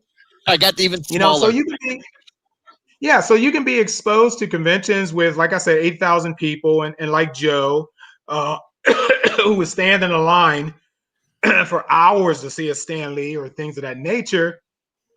Or you can, in fact, be at, a very small convention where after the guest is off the stage, he heads right for the bar. Those are conventions that had dinners, that had, help me on this, Paul. They had small conventions like that usually have extra entertainment, shall I say, or extra activities. You can buy a dinner ticket. You can buy a meet the writers ticket. Yeah, things of that nature. Yeah, Farpoint does that. There will be the banquet that comes after that comes before the opening ceremonies. There will be meet and greets. One year at Farpoint, one of the charity auction items was lunch with Felicia Day, and the winning bid was $5,000 for Felicia lunch. Day. Yeah, $5,000 to have like coffee with Felicia Day. That's cool. I guess if you got it, yeah, spend it. Watching that was mind-boggling. When it got into the four figures, Felicia was like, "It's just lunch." And it just kept going and going and going. Oh my God. Hey, just out of curiosity, Paul, do you remember what the charity was? It was probably the God, I'm blanking on the kid. There was a young man, a disabled man who was a regular at Farpoint for years, and eventually he died, and his family set up a foundation for him in his memory. Right. Okay. All right. That is always one of the charities at Farpoint, but sometimes we'll have other ones like, there will be other ones. The okay, don't try too hard. That's good enough. I'm going to go to my next. Julian Fleming, the Julian Fleming Foundation. Oh yeah, I know Julian Fleming. Yes. Okay. Very good. Yes. Very good. Excellent. So we need to go to somebody else. Who's left other than Jennifer? Who did not tell their story yet? Everybody got one in? Okay, Yep. fine. Jennifer, it's on you, dear. And you muted yourself, I think. Go Yeah, I ahead. just unmuted me, so. Right. Well, mine is an embarrassing one, and I'm gonna seem like I'm piggybacking on someone else because it actually involves Bab 5 and it involves Mira Furlan. And it's the only panel I ever saw with Mira Furlan. And you know how couples have inside jokes, and they keep those inside jokes, and they tend not to express these inside jokes to the entire world because they can tend to be embarrassing. Well, that's most couples. So we're at this panel, and at one point in time, for some reason, I still don't know why, I thought that there was a specific thing about Babylon 5, and it wasn't. So we kept as an inside joke in our family. And so my husband at the panel, unbeknownst to me, has gotten up to ask this question. And he asks them point blank, so how many seasons were there in Babylon 5? Because my wife thinks there's 6. So now the entire Babylon 5 panel is laughing at me because apparently I can't count to 5. And it was probably one, and I'm not an easy person to embarrass because socially awkward people generally tend not to be easily embarrassed because we just don't know we're supposed to be embarrassed. But no, that embarrassed me. So the entire Babylon 5 panel thinks I can't count to 5, or thinks that 6 comes after 4 or something. I don't know. But that was it was fun, and it's fun to remember. It was embarrassing at the time, but it was fun. It was fun to remember. All righty. I just sent a very polite message to Brad saying we tried, buddy, but we're not connecting to you very well. I know you can hear me, Brad, but we're just not getting a good connection with you. So I prefer not to attempt it for the third or fourth time. So good try, and I think it's your connection because I can see how slowly you're even moving down in the lobby. We just can't get to you, buddy. It's just not working. I'm sorry, man. Oh, wait a minute. He's holding up something. Let me see if I can. Hold on. It might be a call for help. Hold on. What does that say? Let me put you on full. Hold that up, Brad. Hold. No, be still. Sorry, Mark. Oh, dude, no, don't. We'll do it another time, buddy. We appreciate it a lot, but you can still share any stories you may have in the chat room, and we'll just read them off for you, man. That's what we'll do. Sorry, Mark. Sorry about that. Wait a minute. Keep talking. I'm sorry, my internet sucks. Wait a minute. All of a sudden it's working. Woo! Yeah. Hold on. Don't. Nobody move. Nobody move. Brad, keep talking. Tell us a con story quickly.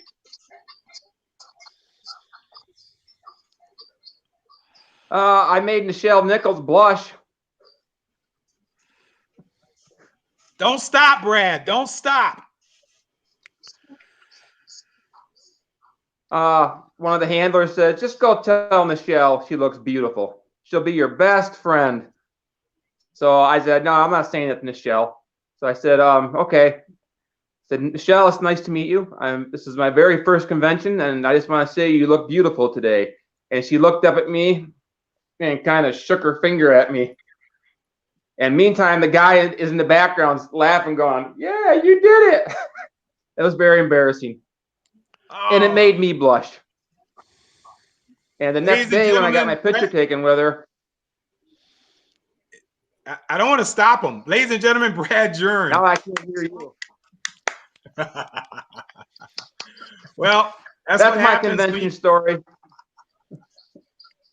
I've only been to one, and so I'm new at this. So right when I started going a couple years ago, then the pandemic strikes. So now I'm going to none, and it really stinks. But I look forward to going back to Shore Leave in Baltimore because it was absolutely awesome.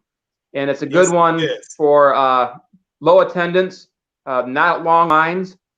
And if you're into the Star Trek books like I am, the authors are 90% of them are there. And I absolutely loved it.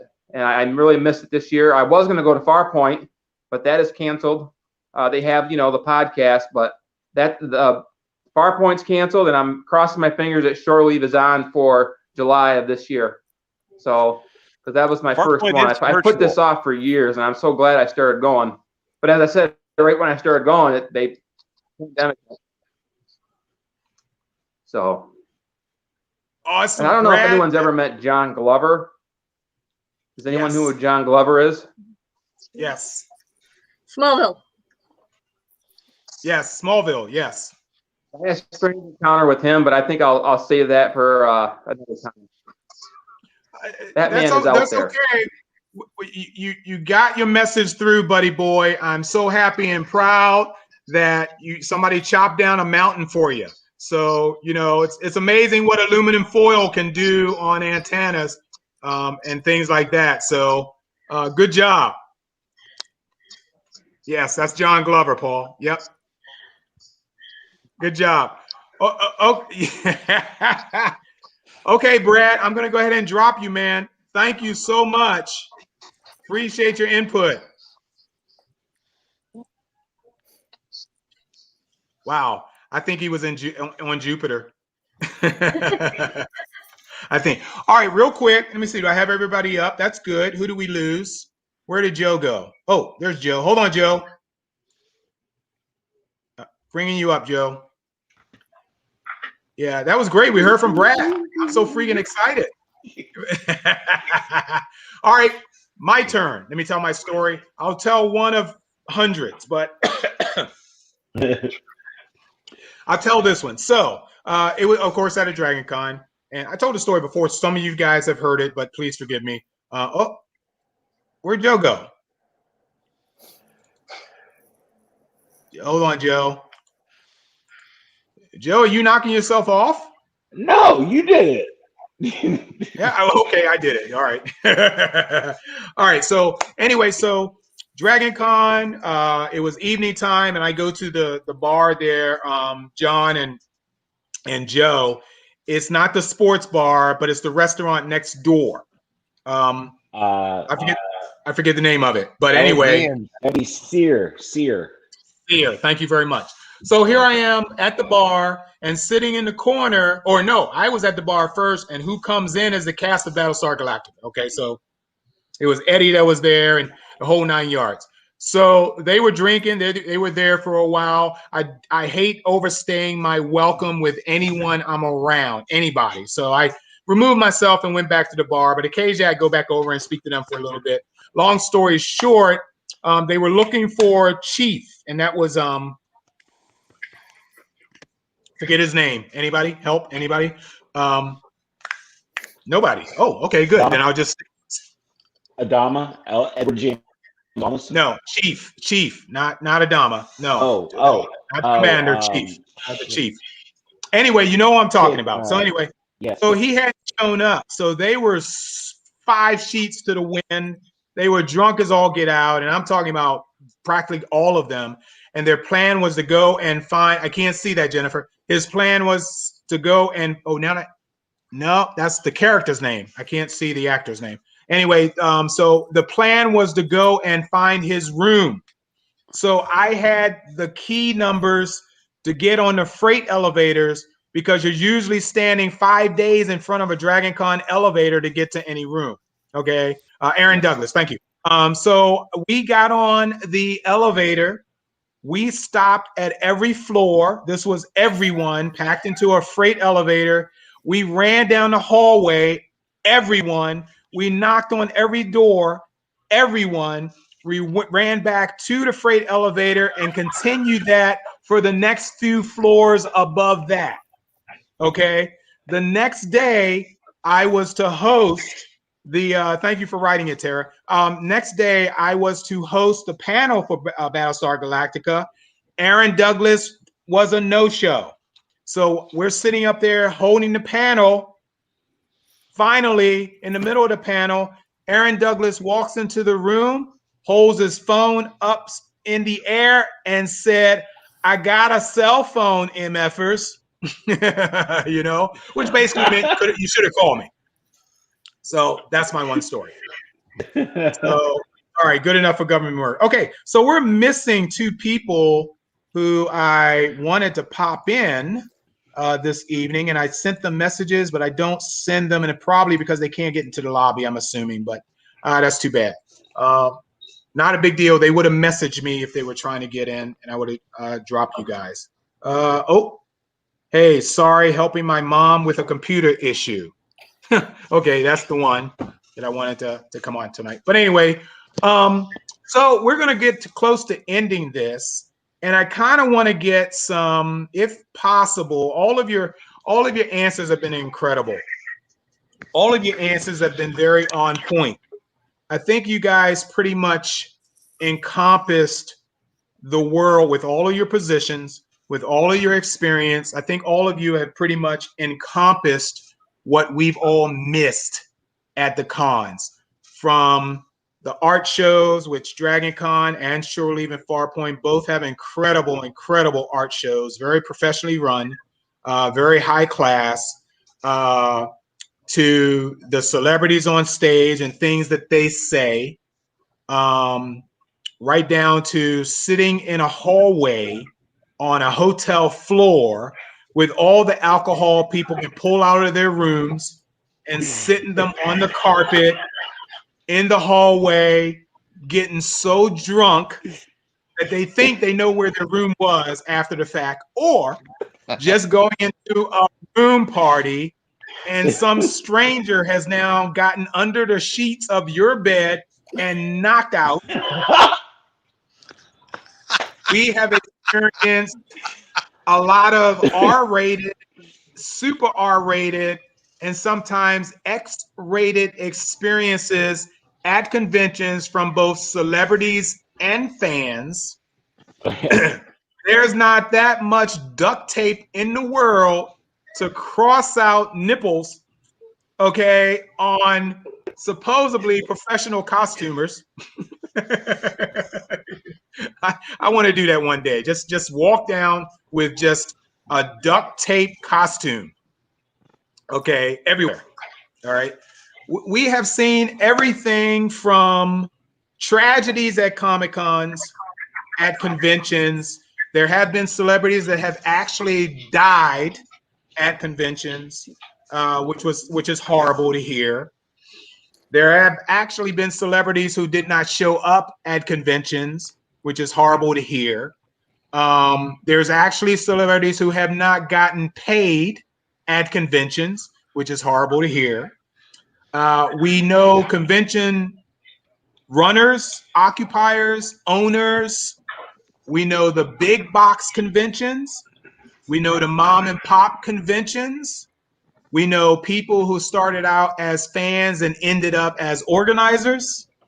There has been so many convention stories that you find yourself needing to explain this to your coworkers on who these strange people are and why are you dressed like a freaking traffic cone, you know?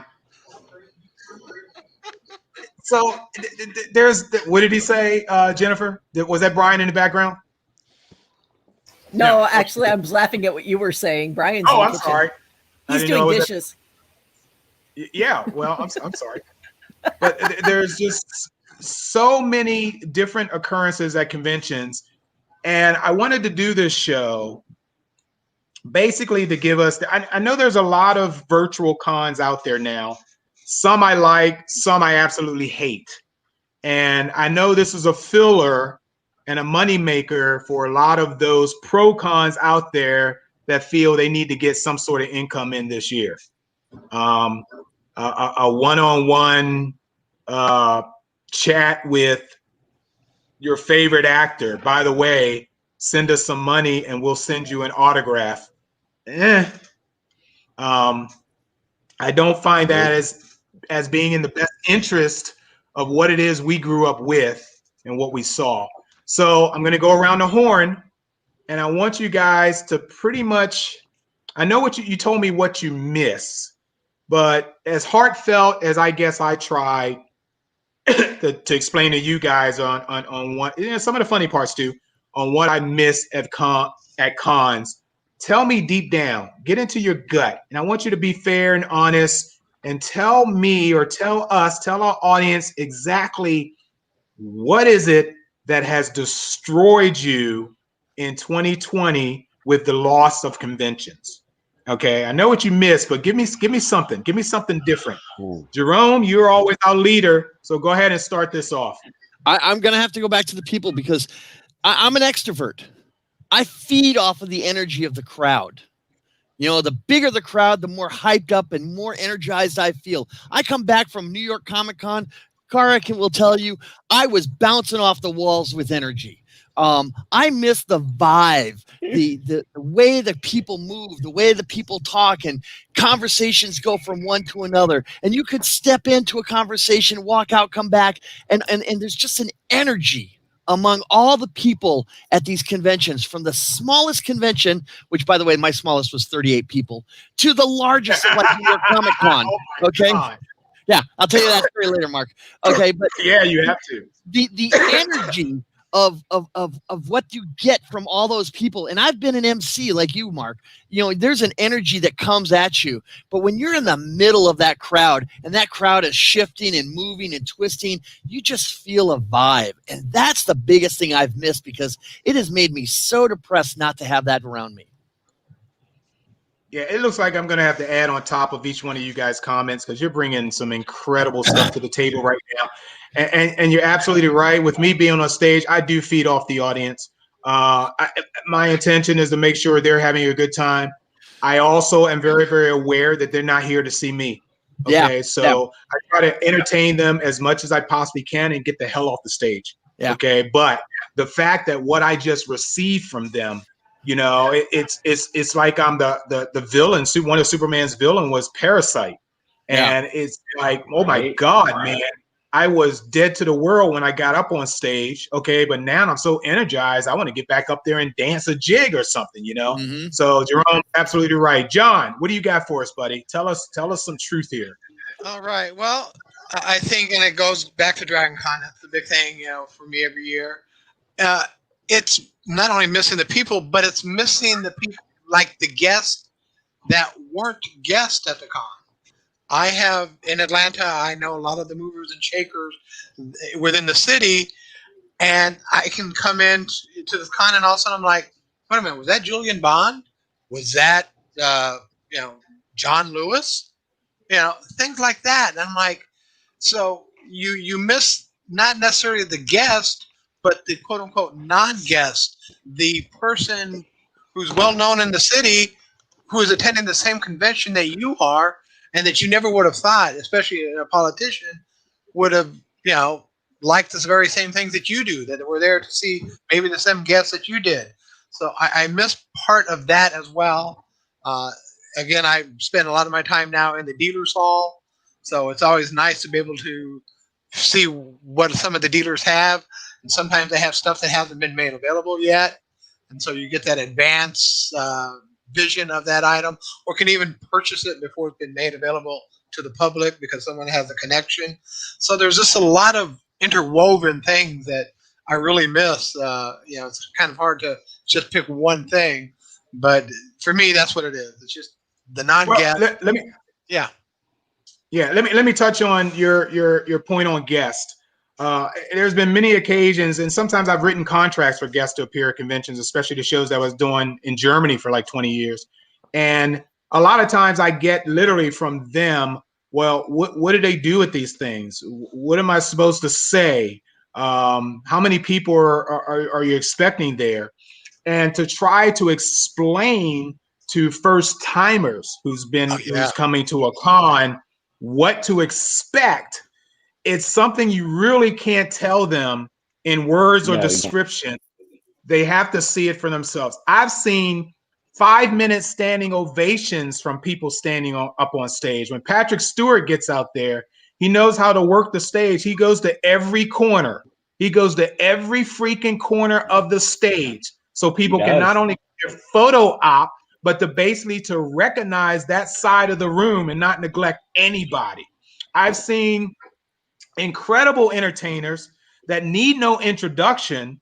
You could just say very quietly, ladies and gentlemen, John Barrowman, and get out of the way quick. Get out of the way. Exactly. Run for your life or he will run your ass over.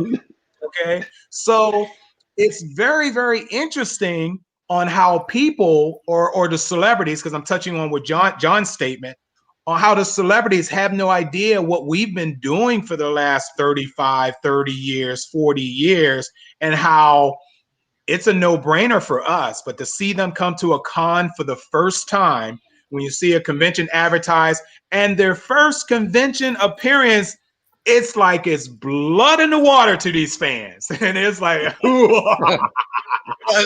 got them. Especially Got Mark, 'em, you know? I I'm remember sorry? with Dragon Con, I went down to a small con in Jacksonville and met Jewel Straight and invited her to Dragon Con. And before I left, she had accepted. But and then when I picked her up at the airport, she's like, "Well, how many people do you expect?" And at that time, I think we were probably doing like 40,000. And she's like, 40,000 people? And I go, yeah. I said, I said, oh, you'll probably be one of the big rooms because I also work in programming. I said, oh yeah, we already have a room set aside for you with like 5,000 seats. And in Jacksonville, the seating was 100 that she had in the room. So you're right. A lot of them, when they come, especially to a large con, that is not a San Diego Comic Con, because we know in Dragon Con they can roam around and this and that. They are blown away, and don't know how to react. Fortunately, now though, you can just send them Galaxy Quest and they're good to go.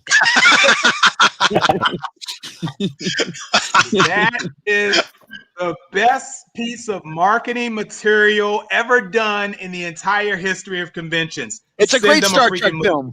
It is unbelievable. It's fantastic. Okay, Paul, give us something heartfelt. Something heartfelt. Well, obviously I miss the people. I really enjoy doing stuff on stage. And I haven't had the opportunity to do that now for almost 2 years. Because if I can stop you for a minute and tell everybody else,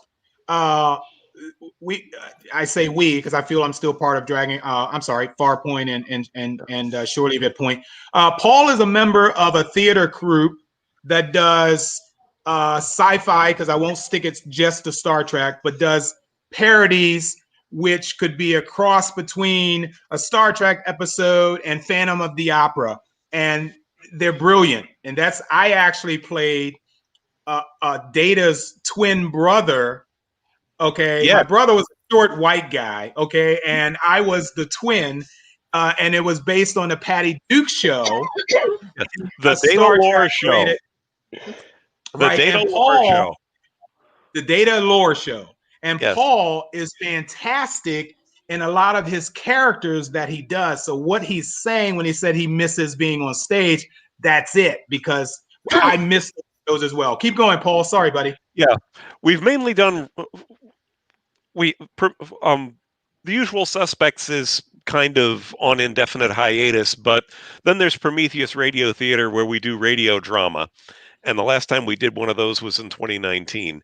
And those are really a blast. Those, after a couple of years, we got to where the celebrity guests at the con would want to participate. Yes. George Takei, Walter Koenig, Robin Curtis. Yeah. Rob Paulson, Wallace Shawn. Yes. I have gotten to act on stage with Wallace Shawn. That's awesome. That's unbelievable. Yeah. So that's what you miss. That's what you tell. Yeah, and the masquerade is always a blast because there will be people who are trying really hard, and there will be people who are trying really hard and just will knock you on your ass with with the work they've done. Yeah, it's fantastic. I mean, when I started going to cons, I didn't do a lot of photography, and over the last 15 years or so, I've gotten to where I have a camera with me all the time. So I will take a bunch of photos. There have been far points where I have shot all my photos on my phone because that way I could post them as the con was happening, Whereas if I shot them with a regular camera, then I would have to wait until I got home and download them and edit them and all of that. The only drawback to using the phone is that digital zoom is not your friend. Yeah. Yeah. Yeah. All right. So yeah. All of that. That's the great. whole experience. Okay, yeah. Jennifer, your turn, dear. It's twofold for me. The thing that's most heartfelt and gut wrenching for me on cons is that 5-day decompress where I get to be me and I don't have to worry about explaining myself or apologizing for anything that I do, for all of those social faux pas. I didn't get that this year. I didn't get to recharge my batteries. And it's palatable and it's obvious. And the other one is the number of amazing people that we have lost. Mira Furlan is on the top of my mind, but there's also Sean Connery. David Proust. David Proust. Yes, there's it seems like just the number, the absolute massive number of people that we've lost this year is just so, it weighs on me. You know, these are people that provided entertainment and love and joy to all of us, and we don't have the opportunity to thank them ever again. And that's really what gets me. That's the heart-wrenching, gut turning, just knife in the stomach feeling from this year. Yeah, it is. I think you're absolutely correct on that. Luckily, a lot of the stars that have passed, a few of us, if not a lot of us, have seen them in person, had their 6 inches of time, with them during those times. I'm going to miss David. I'm going to miss Peter Mayhew. I'm going to miss people who I thought had many more years left and that we would see them again at cons just vanish before our eyes. That's very important. Joe, it goes to you, buddy boy. Go ahead, Joe. Thank you. And I think Jennifer brought up a good point. I mean, just, the celebrity and the actors that portray these characters that we love, and that we identify with and that we fall in love with. Jeremy Bullock, I mean, obviously, as Boba Fett, really, there's an entire division of the Star Wars fan base, the Mandalorian mercs that are completely based off of Jeremy Bullock. But for me, Joe, it's definitely yes.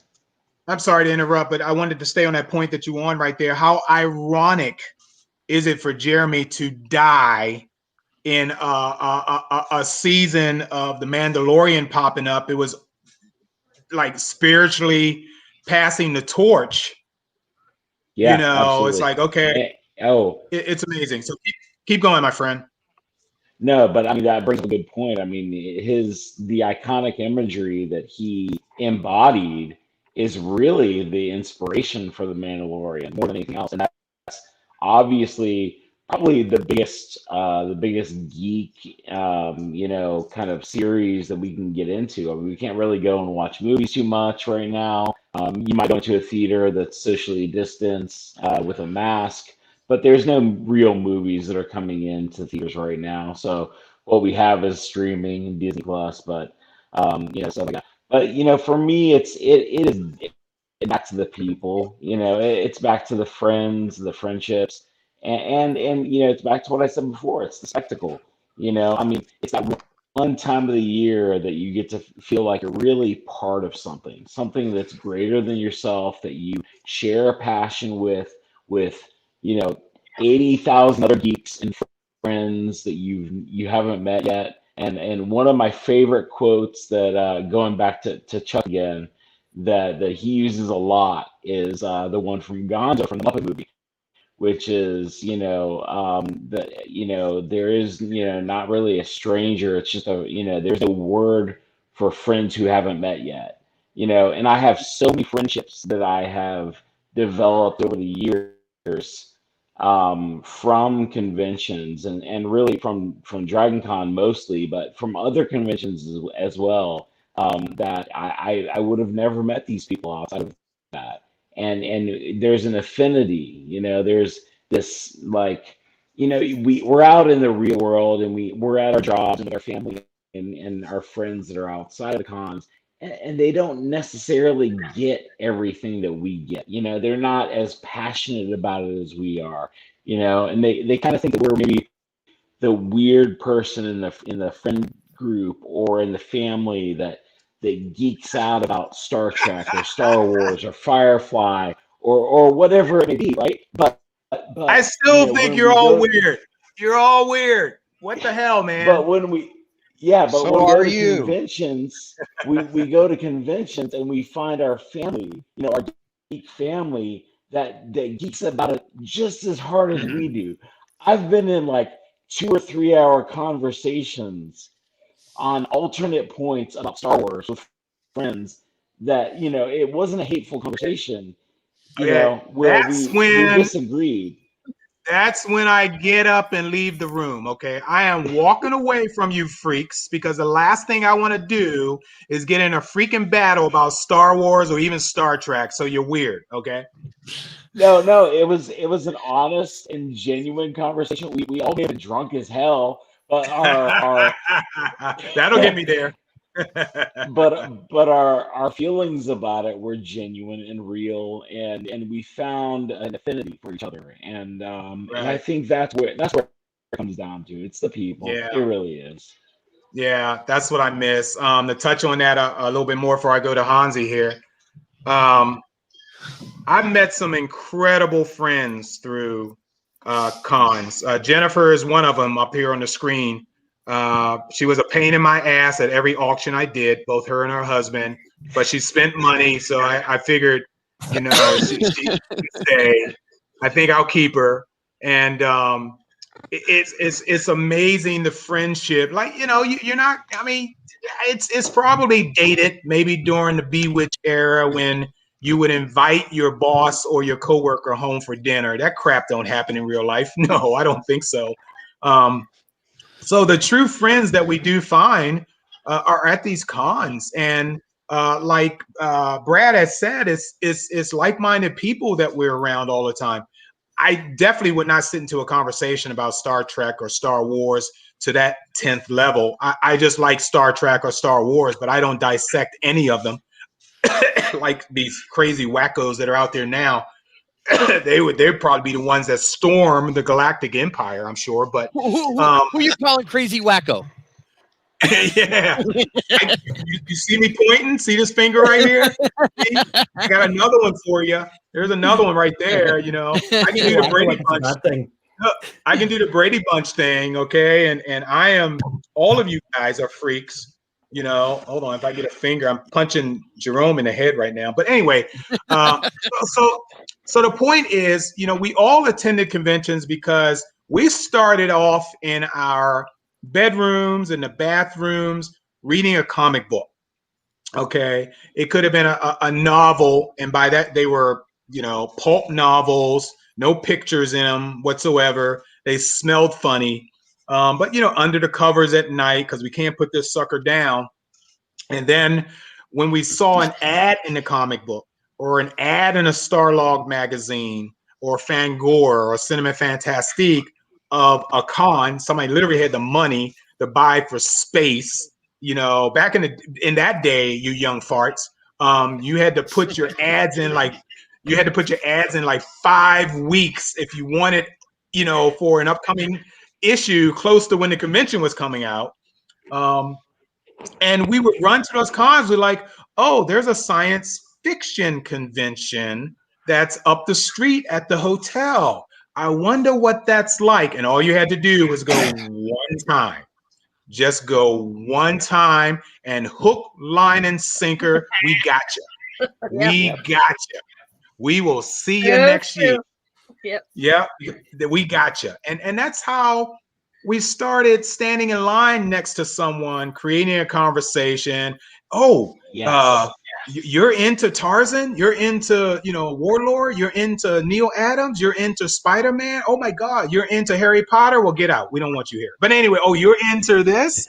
And that's what created the friendships, because, oh, We didn't have the internet. Hey, give me your number. you know, and you write your number down, and that's how the wildfire starts. Go ahead, Joe. I was just gonna say one thing I gotta bring up is I hear so many things from people, and it's not in cons necessarily, but about not liking lines. You know, like, oh, I want to go to Disney because I don't like lines, or I want to go to Universal because I don't like lines. I freaking love lines, and I'll tell you why. Because I've met I have people that are friends in social media I would never met that I made in lines. I mean, I was in a line one time at a blood drive at Dragon Con to give blood. It was a 4-hour line at Dragon Con to give blood. Yeah. And I'm Yeah. in the line with 4 other people. I'm still friends with 4 of those people, you know? And one of them, Well, they're here's the vampires weirdest now, but I get it. Here's the weirdest thing. One of them is married to a friend of mine from high school. They don't even live in this state anymore. I didn't even know that she was married to him. It was because we sat in line together for 4 hours, and I was like, oh, you know, we developed this, you know, kind of affinity for each other, and found out, oh, that's where the connection is. So I love lines. I love standing in line for a couple hours or something. And you cannot find that method of friendship recruitment at anything else in the freaking world. You can't find it at church, you know, because you're listening to the pastor, and then after that, you just want to get the hell home because the football game's about to come on. You don't do it in the grocery line, especially now when you're 6 feet away. You're waving, hey, what's your name? You know, stuff like that. It's where you do it. Okay, Hansi. Oh, hold on. Let me put this up from your girl. Joe, she's ragging on you again. Let's see here. My favorite con memory was my first meeting Mark and Chubb, taking the crowd, which as an introvert was overwhelming at times, but I took it in and appreciated all the hard work put in by all. It was amazing. All right, Chuck. Joe, you can keep her.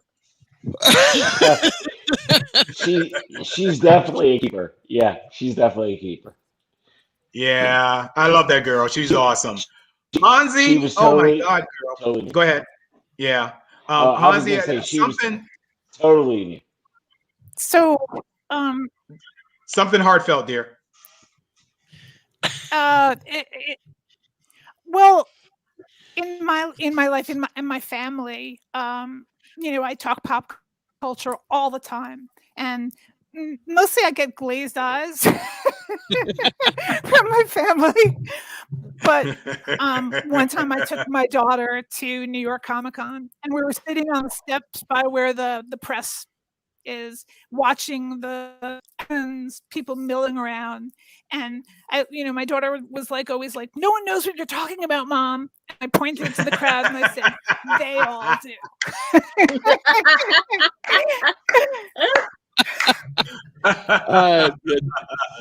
That is awesome. That is awesome. But I guess we all have had that occasion where if you had a family member that they may like sci-fi, they may look at it occasionally, and something on the TV is on that you probably know the script by heart. You could recite everything that's coming up on the screen, and your family members are kind of like, how do you know this movie? And that's when you know, oh my God, don't do it. Don't do it. Don't say anything. Don't do it, you know? Monty Python movies. Yep. Yeah. Oh, Monty Python. I can say nudge, nudge, wink, wink, say no more to my family members, and they're like, huh? What? What does that mean? Or just say, you know?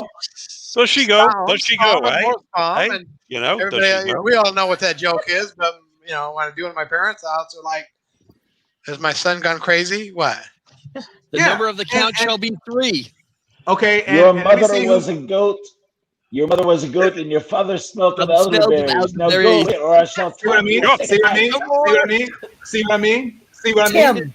And Tim, everybody, let's hear who the first person can yell this out. And what did we call those people? Geeks. Nerds. Nerds. No, geeks. not us. Not Oh. us. Them. Mundanes. Mundanes. Oh, muggles. Muggles. Mundanes. Muggles, yeah. The lay people. Mundanes. Muggles. I think Mundanes was out first, but yes, they were Mundanes. Mundanes. But I also called them boring. Yes. And let me tell you guys something. Let me tell you guys something real quick. When I'm on stage and I have the opportunity to do this, I literally I call out professions and ask for those people to stand up in the audience, because the ones who are not sure what other people do for a living, okay, think they're all still children who live in their mother's basement and never kissed a girl before. I call them out. I say, all the doctors in the room, please stand up. All the lawyers in the room, please stand up. All the physicists in the rooms, because one of my good friends, she just retired, but she works for NASA and she's a freaking rocket scientist. Okay. I call out those names just to let the other people in the room know, look, it's not just you who probably look, act, talk, and accused of being funny. Look what company you are keeping. Okay, be proud, be happy.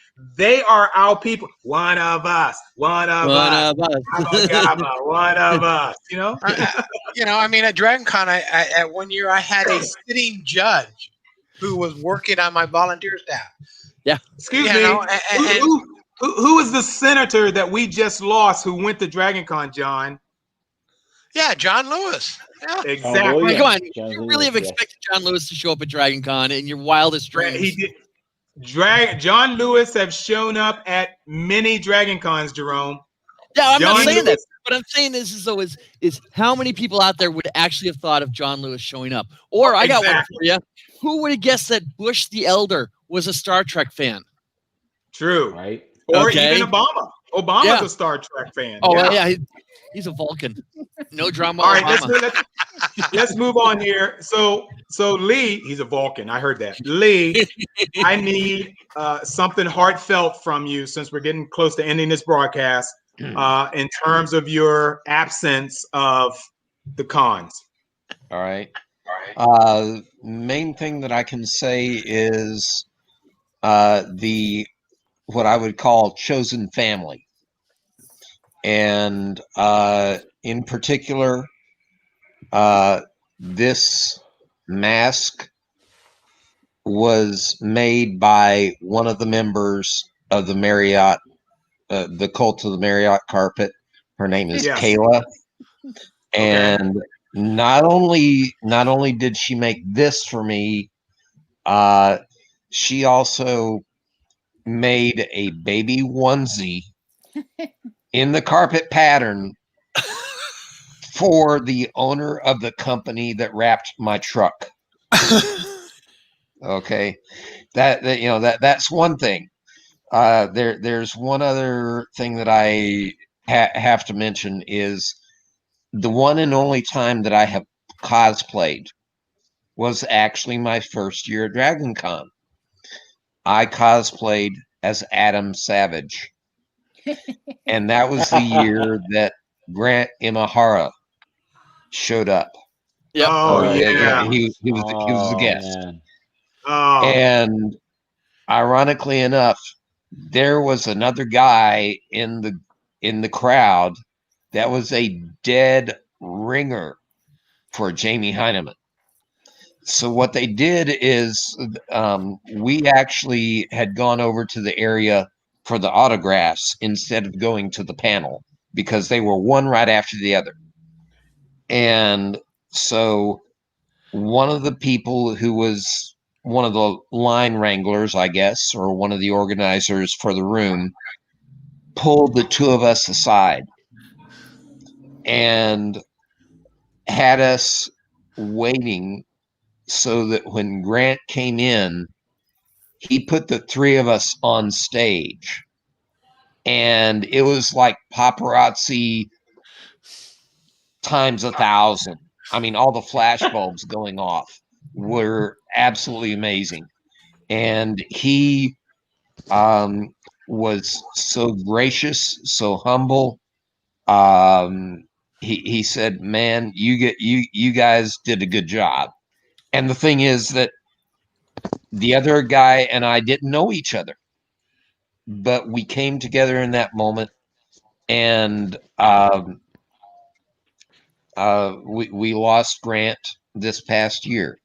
Yeah. And that's going to be one of my more treasured memories of Dragon Con, amongst all the other stuff that I have done. I'm seeing the carpets from Joe and Jennifer. I love you guys. Thank you so much. And okay, Mark, I see it. I see it. And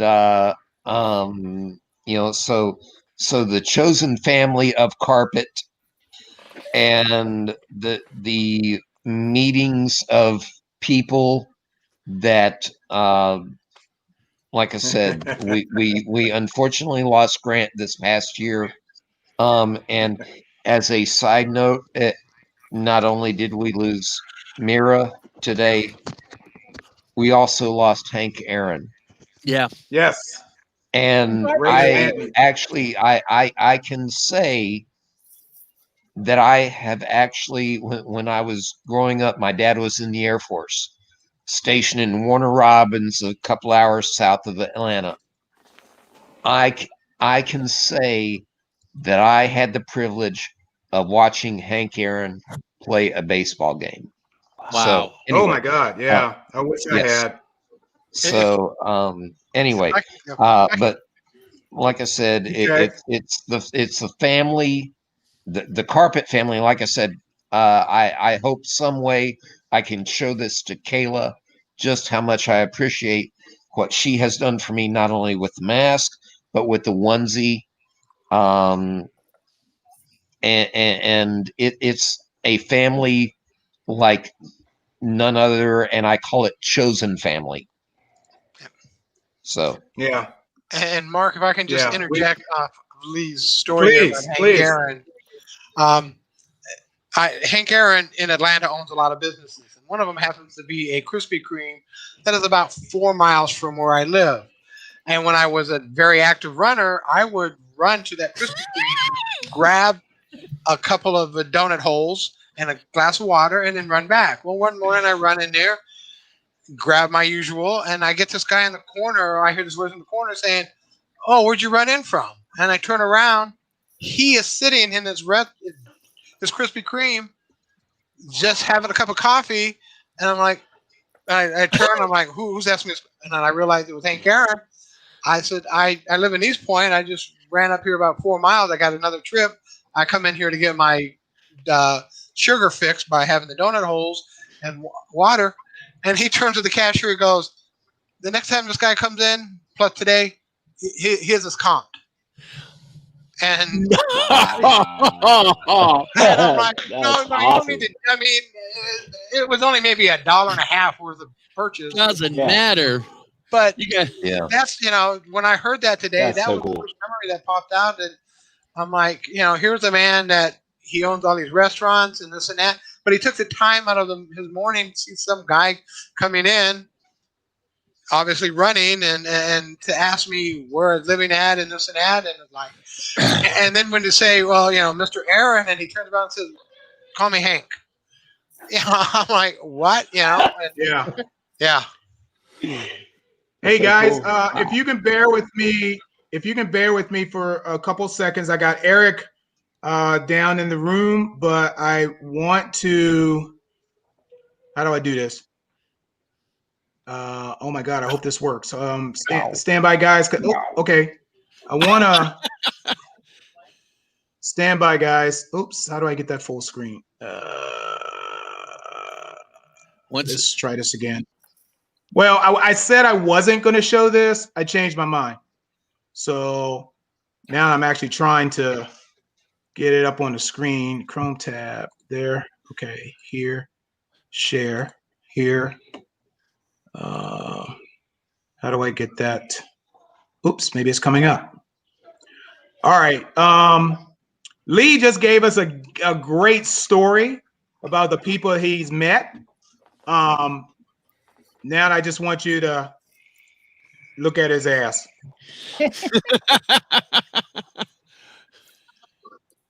Oh no.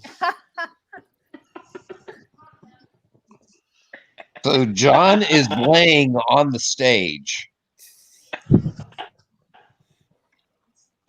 John laid down on the stage, and I did my little twirl above him. And you may not be able to hear it, but he asked if I was there with my significant other, and I said yes, my wife. And he said, "Lucky bitch."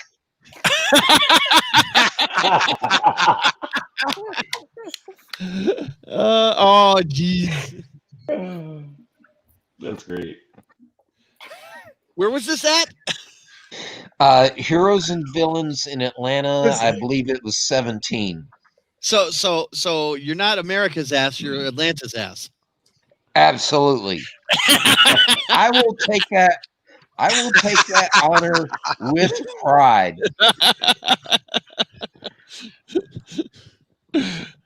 And it's these crazy. All right, so that was in fact the impeccable John Barrowman, and you know what? From an audience point of view, hold on, guys. All right. Yeah, sorry. Mark's having Go ahead. problems. Whoever. Yeah, I know we're talking over each other right now. Yeah, stand by for a minute. I'm trying to get Smoke up. I don't know if I can get him. Nope, I got to drop one of you guys. Yeah, I know. I got to drop one of you guys. You can go ahead and drop me. I need to get up for the night anyway. So, everyone, all right. Thank you. Pleasure. John, it's been a pleasure. Thank you, John. Yeah. Thank you, sir. Lee, I gotta say, bring Smoke up. All right, Lee, I gotta say, who's talking? I am. Just Lee. I keep picturing your giant pickup truck in wrapped with that carpet pattern. And Isn't your truck the magic carpet ride? Isn't that what you call it? Absolutely, that's the one. Thank And you. I actually have. If I was out running errands and stuff, and I saw that, you better believe I'd take a couple of photos of that, and it'd be on Flickr. You would be surprised at the number of notes that I get on my windshield when I'm at work. I happen to work for a retailer that sounds a lot like West Guy, and a lot of people.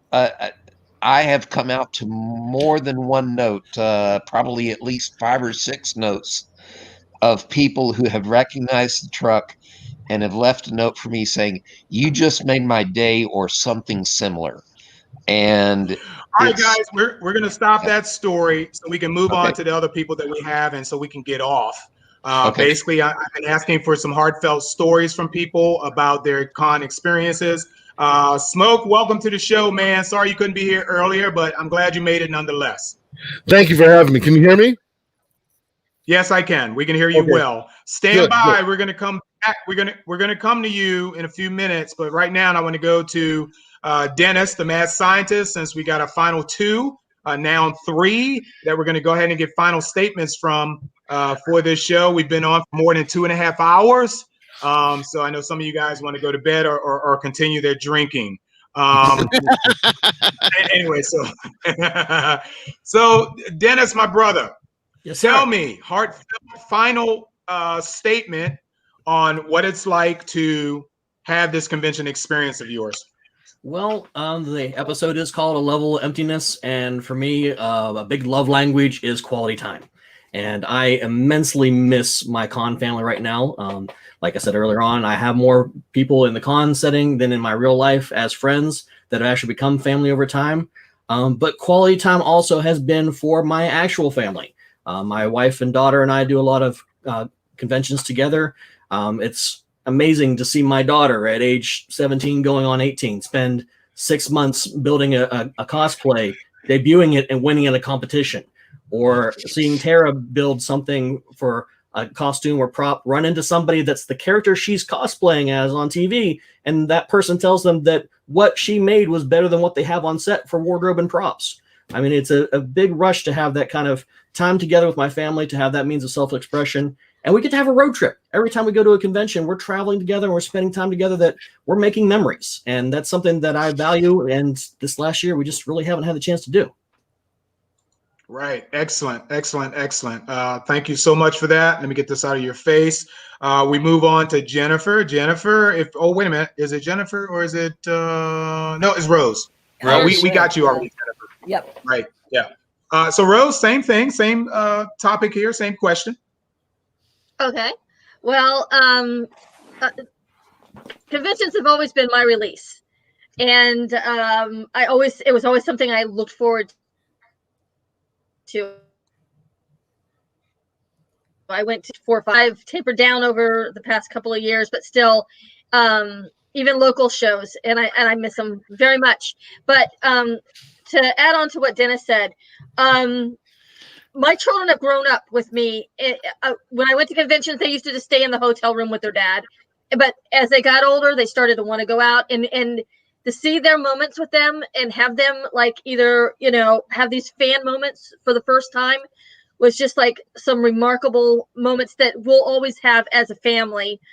With my son getting to meet Will Wheaton when he didn't really know him from Wesley Crusher. He knew him from Big Bang Theory. And to meeting him he was just ecstatic at the time, and he was just a little guy.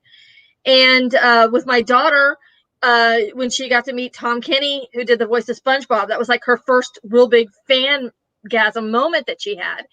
And as she's gotten older, we've done so many different things together at conventions. And, when she turned 17, we went to see The Room together at one of these midnight showings. And it's one of her favorite memories. And we haven't had it. We had nothing this last year to really think about or remember. So it is, it's not just my con family, it's my family. And,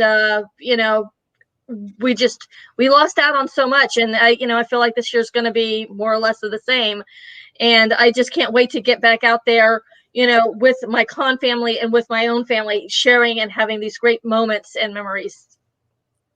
Awesome. All right, and a latecomer here. This is Eric the Smoke Moran. He was a pro wrestler, but he is a major cosplayer. He's in the upper echelon of the Yaya Hans, if you know who she is, and the characters that he had created over the years in the cosplay circuit, whether he's at Dragon Con or whether he's at New York Comic Con, is epic.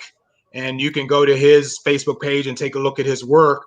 It's mind-blowing. I just can't understand how he came up with some of the things that he's done in the convention world. But basically, Smoke, we've been talking about our loss of conventions, what we're used to going to, 4 times a year minimum, to some con, and where we're down to 0, and what it's doing to us. Not only are we forced to stay in our homes and Netflix the hell out of life, we can't even go outside to talk to our neighbors half the time, when we're so used of saying, excuse me, pardon me, excuse me, can I get by? Excuse me, watch my costume. You're going to get stuck. Excuse me, back up. We don't hear that anymore. Okay, now we're stuck to saying those same damn things to the TV, and they can't respond back. That sucks. I need some interaction. So my question, Smoke, out of the number of questions we've asked tonight, is let me ask you this first.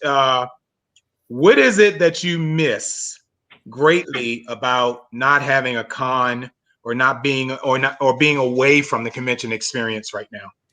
I miss the idea of being able to camaraderie, the brother sisterhood. I miss the idea of being able to meet a lot of different people, interact with people.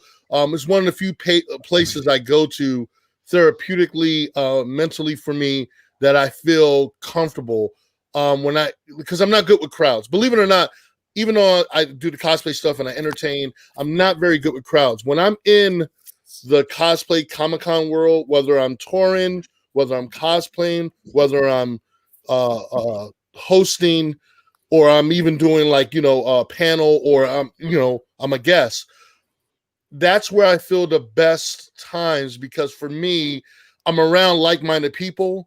It doesn't matter about politics. It doesn't matter about red or blue. It doesn't matter about what color you are or gender you are. It's all like-minded people for the most part. It's like-minded people that you're around, and they're all in the same wavelength. And which makes it so cool. And that's some of the best environments I've been on and been to. Interacting with people that have the same mindset, that have the same love of the fandom, which is anything across the board: fantasy, horror, sci-fi, you name it, making films, doing films, being in films, doing TV, not doing TV. It's all wrapped up in one big bow. And the thing is, for me, I came up I'm a Gen Xer, so I came up during the era where we didn't really have that many cons.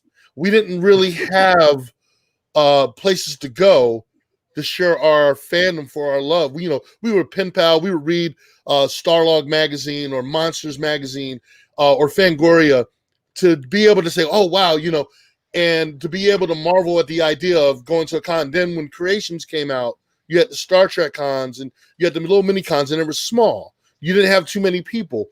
Now it's like it's grown to really large proportions. And for me, well over 11 years, 12 years, between, like you said, between Dragon Con, all the other cons I've attended, where I've been guest, where I've worked on these shows and all, it's been a blast. So for me, it's like going back in time, starting back from day one. And, we all know eventually some of these cons will come back, maybe not at the large capacity that it was before, but we have to start back off somewhere. But it's cool because also we're going to get the genuine fans back. We're going to get the cosplayers back. I think for me, during the time since COVID, I have been more creative than anything. Reaching out to my cosplay family, reaching out to my con family, like yourself, Mark, who I keep in contact with. I miss everyone, but I do know that, eventually things will get better. But the fact that this is the time that I challenge myself, this is the time that I get creative. I have done so much and got a lot achieved during this time. And it's bittersweet because you can't really do as much as you want, but I've had so much fun. Like last week, I just did a cosplay, the second cosplay of this year, where it went viral. And I didn't expect it to go as viral as it did.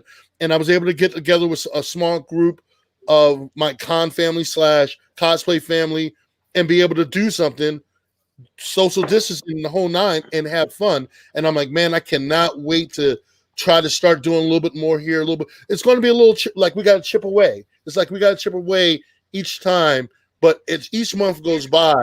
Again, these shows, these cons will probably never be as big because, again, it's going to take time to get back.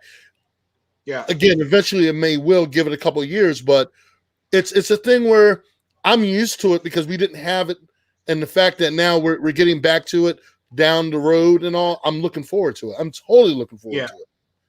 Well, to interject a bit here, a lot of us here that's on camera right now came from the small con days, where the max a hotel could hold was, 1,000 to 1,500 people.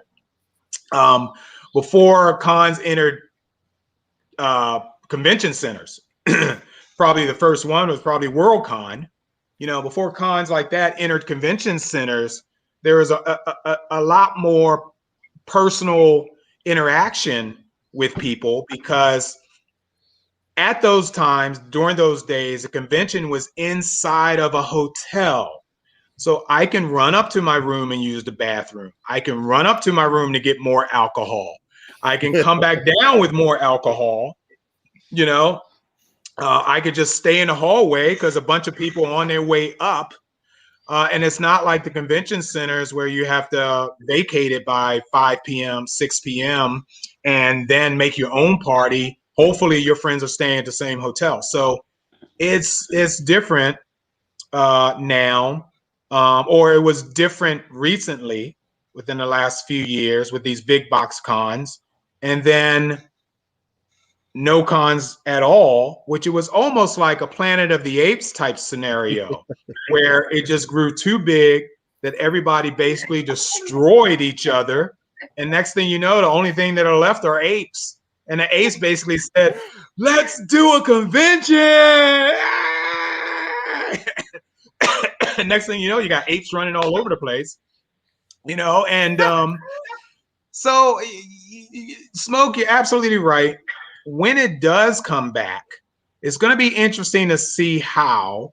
And being an insider, being, you know, a former organizer, knowing how some of these organizers are going to attack the next convention, I'm pretty sure they're on the fence as well, but they're going to follow the rules that's been set not only by the government, okay, but by the fears of the fans. Even if a convention, let's say the first convention, well, let's see, Dragon Con is Labor Day weekend, that's September. Let's say that's the first convention, although MegaCon pushed theirs back from May to August. So that'll probably be the first con. They're used to having 50 to 60,000, sometimes 100,000. Are we going to see 100,000 people in August? Are we going to see anybody in August? You know, which jeopardizes Dragon Con for 2021, you know? And I think it's a thing where they're going to probably have to go back to basics. Think about, like, it's a good point you made right there, Mark, where you said basically it's going to have to go back to square one. We're going to have to probably treat these shows at a smaller capacity where you can't have the large capacities like you did back in the day with Dragon Con. When Dragon Con started, it was small and it expanded. I think we're going to have to go back to the idea of doing small shows, which I don't think that's going to be a problem, because I think when you have it smaller, the outcry, the outpouring of the fans, and in some cases, because of financial reasons, some people won't be able to do what they used to do because they got jobs or they got other obligations. So they're going to have to, you know, condense their time. Even if they go to a show, they won't be able to stay. Maybe some of them won't be able to stay a full weekend, maybe maybe a day or two, where before they would stay a week. And so, well, I think, go ahead. I'm sorry, Mark. Yeah, you're right. I want to ask Jerome this, but I'm gonna put a scenario in front of you guys. Okay. I want to stay away from the fan attendance because fans come for a reason. Either it's to come see their friends where they can cosplay their butt off, or they're coming to see a celebrity. So let's start with the celebrities. I'm sure there are going to be some celebrities who are still going to refuse to fly. Okay. So if you know, for in the old days, Jerome, you'll remember this too. There was usually 2 or 3 guest actors at a convention. Imagine that. Okay, 2 or 3. Usually you got a headliner, then you got somebody under him, and then you may have a Chase Masterson. Okay, just throwing it out there. Okay. Where the conventions were having, how many will we have, Lee or Joe, at a Dragon Con? Like 60, 70 to 100? No, the number is 400. 400. Yes, it's 400. I think our top was 85,000. And that included writers and artists as well. But when you have a walk of fame and you got table after table after table after table of celebrities, and just getting those folks, I mean, literally the first question that's got to be put to them is, are you okay with flying? Okay, I mean, we get guests from overseas. Okay, guests are coming from England. Suppose the situation hasn't warranted itself where their situation over there in England is solved and they're okay to fly. Suppose it's vice versa, because it's not. Okay, we just lost all the British guests. Okay, so the guests are going to attract fans, but what guests do you think are going to be willing to fly around the middle of this year, August, September? Because these actors coming from old days, Jerome, and I still got a question for you, Jerome, coming from the old days, they would get paid a set fee and they would sign every autograph in the house. That's it. You got 1,500 people there. You're getting paid $20,000 to be here. You got to write 1,500 autographs. Okay. Now that it became big box, where you got population of 80,000, 100,000 people, the actors have realized I can pay my mortgage this month if I get just 1% of that crowd. Is that mindset going to be with them, Jerome, when asked, are you willing to fly? To be honest, it depends upon the actor or the celebrity. If you know, and I'm going to say this, and it's going to sound horrible, but if they ain't been working for a while, they need the cash. Look at what happened in the 70s with Gene Roddenberry and William Shatner and all the rest. I mean, you look at Gene Roddenberry. He said alone in many documentaries that they survived on the convention circuit, that they wouldn't have eaten dinner without the convention circuit. That's how poor he was. Shatner was living outside of his truck at one point after Star Trek. Okay. If they haven't worked in a while, they're going to fly. They know which side their bread is buttered. But if it's if they think that they're going to be safe, they'll fly. But it really comes down to cash. That's why it's called show business. Yeah. You know? Can I interject real quick? I agree with you. Well, I'm sorry, Mark. Go ahead. Oh, Mark, go ahead. Because I wanted to interject something real quick while it's on my mind. Please. Real quick, I feel that, and you got a good point, because as someone who's done and who's been on both sides of the fence, I think the biggest thing now, I mean, even currently right now during COVID, they've had a couple different cons like GalaxyCon, where they'll have celebrity guests on Zoom, and they're still making their money via Zoom, where you get to do a personal one-on-one video chat. You get to keep the said video, and you get to talk to them one-on-one. So some of these celebrities that are doing now stuff and everything, someone's going to corner the market in that area where they're going to say, hey, we're going to do a video con where we're going to have all these celebrities and they're going to make It's already happened. It's already happened. Yeah. And I'll tell you right now, with the people that I know that have been going to these cons since the 60s, they're looking at this going, it ain't the same. Yeah. No. Yeah. You know, my chance to shake your hand or just to breathe the same air as this celebrity, the writer, whatever. Okay. And I actually see them write that autograph, you know, versus, you know, here's that autograph, you know, when we hand it out like a deck of cards. That is an entirely different experience than what we're doing right here. Yep. Yeah. Okay? I don't even consider it. I don't even consider it an experience. It's personal taste. I know it's personal taste. If this is the only way you can get an actor's autograph, by doing a one-on-one video, and you pay to have their autograph sent to you rather than you standing 6 inches from their face, holding their hand or whatever, going absolutely gaga because you're watching somebody from Supernatural literally signing an autograph in front of you. I don't understand how they're doing it and how this is successful. You're losing the personal encounter. Right. Hold on. I'll take Paul. Make it brief, Paul. Go ahead. You're losing the personal encounter. Yes. With that scenario. You want to actually make eye contact and talk to the person. Agreed. Okay. And I will say, as I was saying, a lot of these celebrities, there now you got your celebrities like Barrowman, who will love interacting with the fans. I love the celebrities that love interacting with the fans. I love it. Yes. They're the ones that are they're really probably like killing them. But those celebrities that are particular, and we all know we've seen a lot of those particular celebrities are particular about fans and how they approach them and all that. To them, to a lot of them, this is the best thing that could have happened, because now, one, they don't have to travel. They don't have to go through the ins and outs. They're in their privacy of their own home.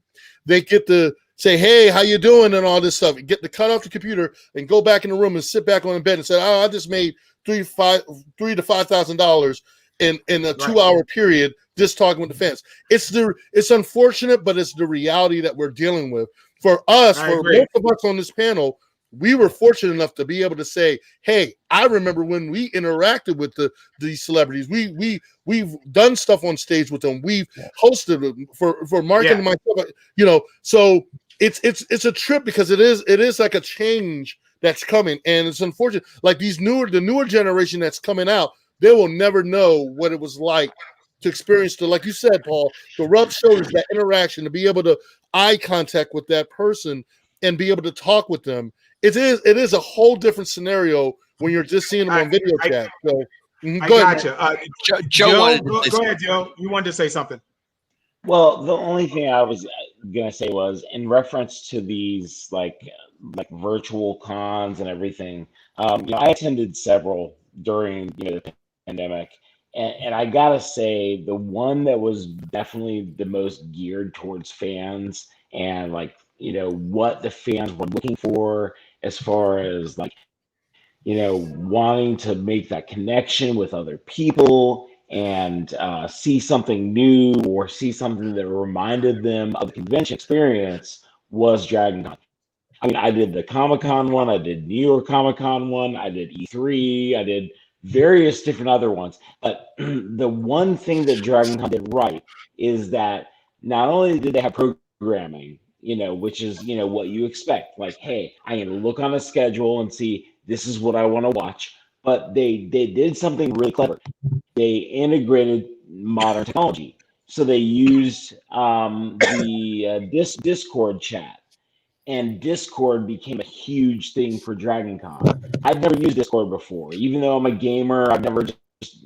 Discord just seemed a little too newfangled for me, And man, I gotta tell you, I jumped in there, and there's 40,000 people in Discord chatting with each other.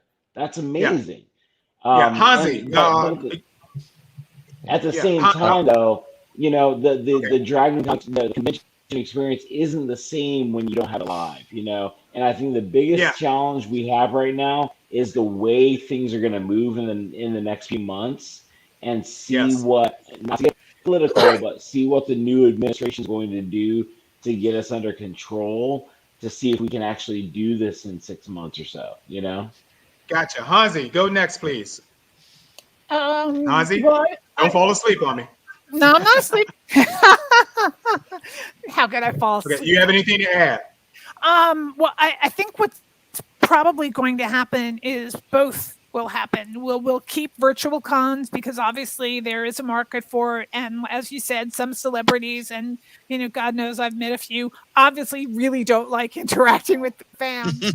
And then hopefully once we have this pandemic in hand, we'll be able to go back to maybe not the biggest cons, but smaller cons, which I'm fine with because those are always fun too. So I think we're going to see both, but it's just a matter of when, we'll get to be able to see each other in person again. Gotcha. Jennifer, you have something to say? I do, and it's unfortunately going to be something of a downer, but I feel it's necessary to say I'm concerned when cons start up, not from the celebrity side of it, but from the Gap side of it.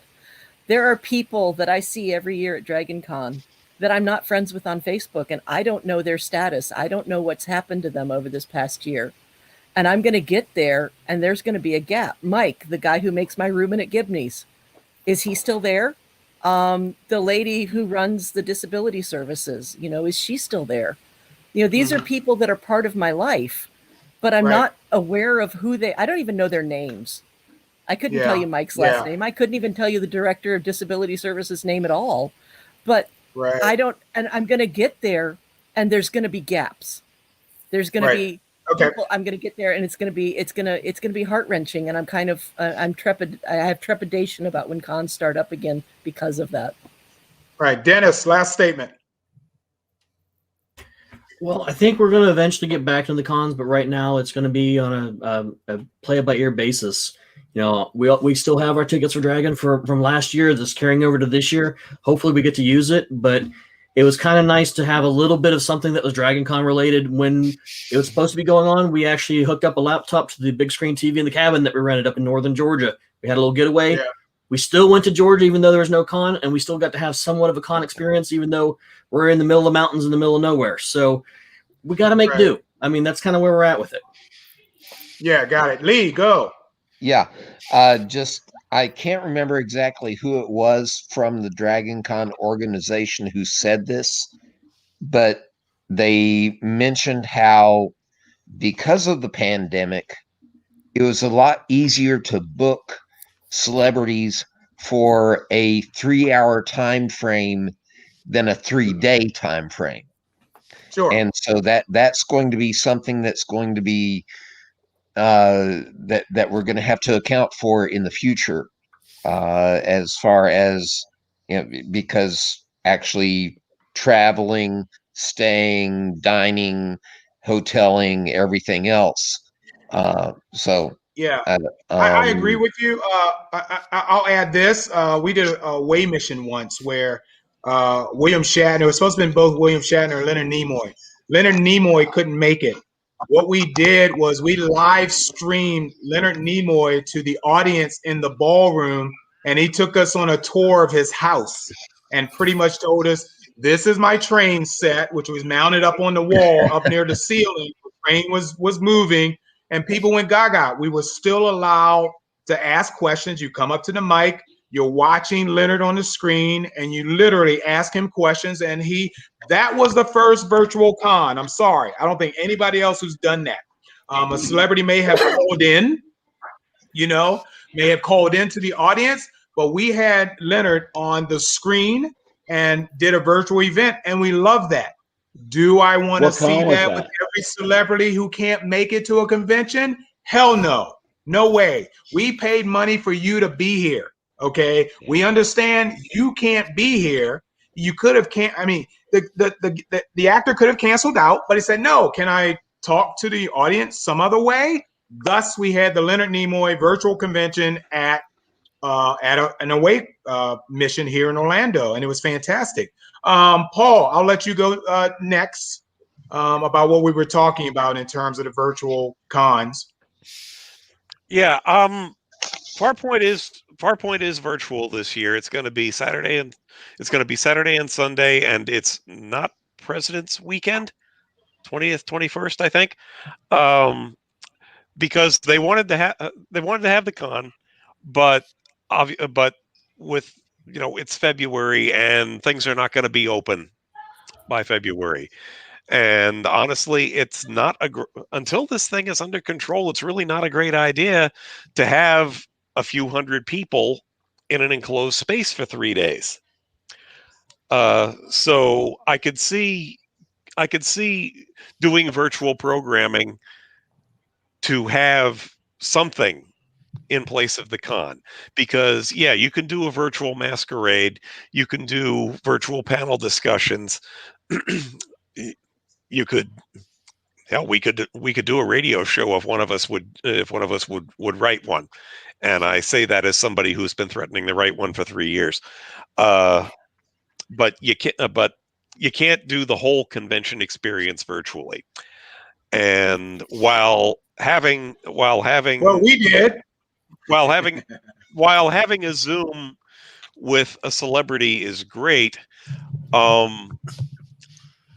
you've got to, because the celebrity is going to need to be paid, then there's going to need to be attendees are going to have to pay for access to that, because they're not going to, even if it's just for an hour on Saturday and an hour on Sunday, they're not going to do it for free.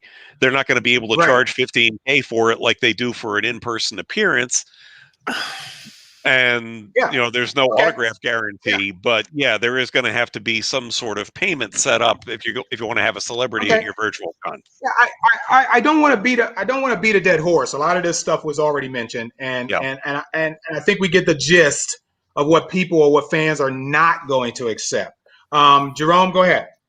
50 years ago this weekend was the very first TrekCon in New York. Oh my God, TrekCons, huh? Right, and this was 400 people were expected, 4,000 showed up. Yeah, and here's the thing, okay? Conventions had been going on beforehand. Matter of fact, the first real conventions were in 1938. Okay, and that was people showing up. No, regular convention, not Worldcon. Worldcon came after that. Okay. Yeah, and it was held up. They were held up here in Boston because a certain science fiction author was a student up here, and he helped organize it. You might have heard of him, Isaac Asimov. And They formed a convention for no other reason than for other fans to get together to talk about science fiction and the stuff they had read in Gernsback's books and all that. And a few of the writers decided to show up. And that's how it started, and that's how we're going to go back to again after the pandemic is over, because people are going to go slow. They're going to be scared.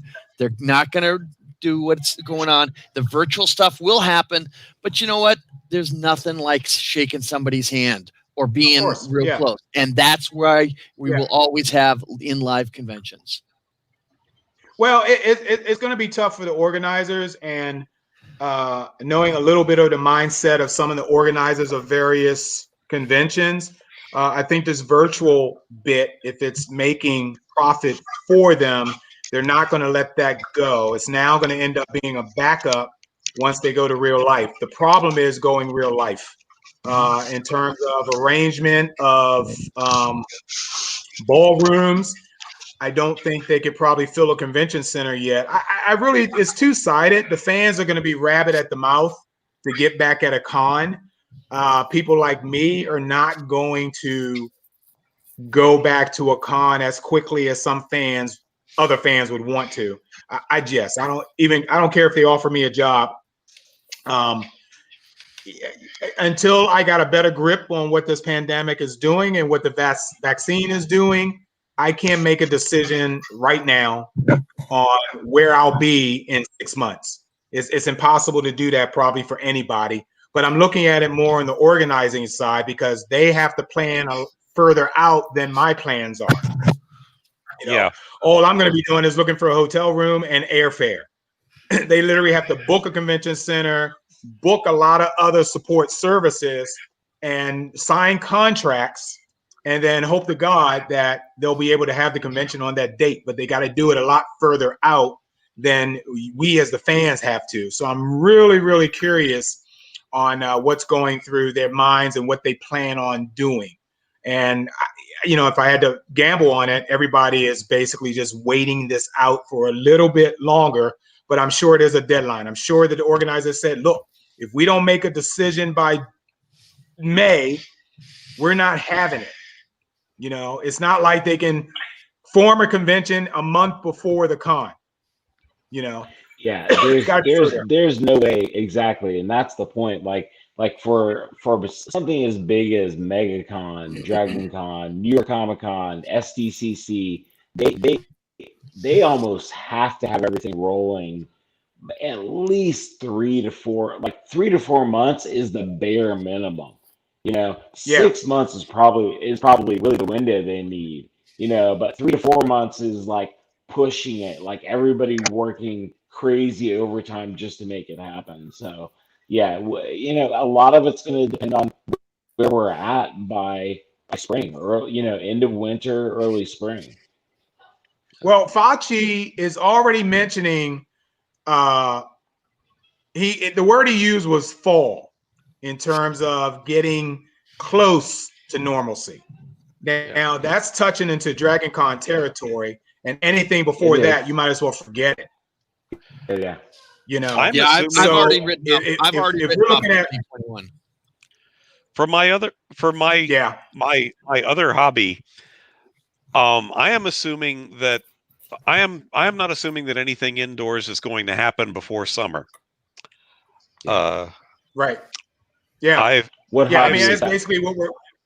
Yeah, I mean, that's basically what we're saying here. But with so many conventions, the first big convention season is usually Memorial Day, and that's in May. I know shows that happen in April. Eric, has Chris mentioned anything? Oops, he's twirling. Oh, that's Hansi coming up. Has Chris mentioned anything to you about his April shows? Not right now. Like everything's still up in the air because we don't know. And like you said, you got to plan out way in advance.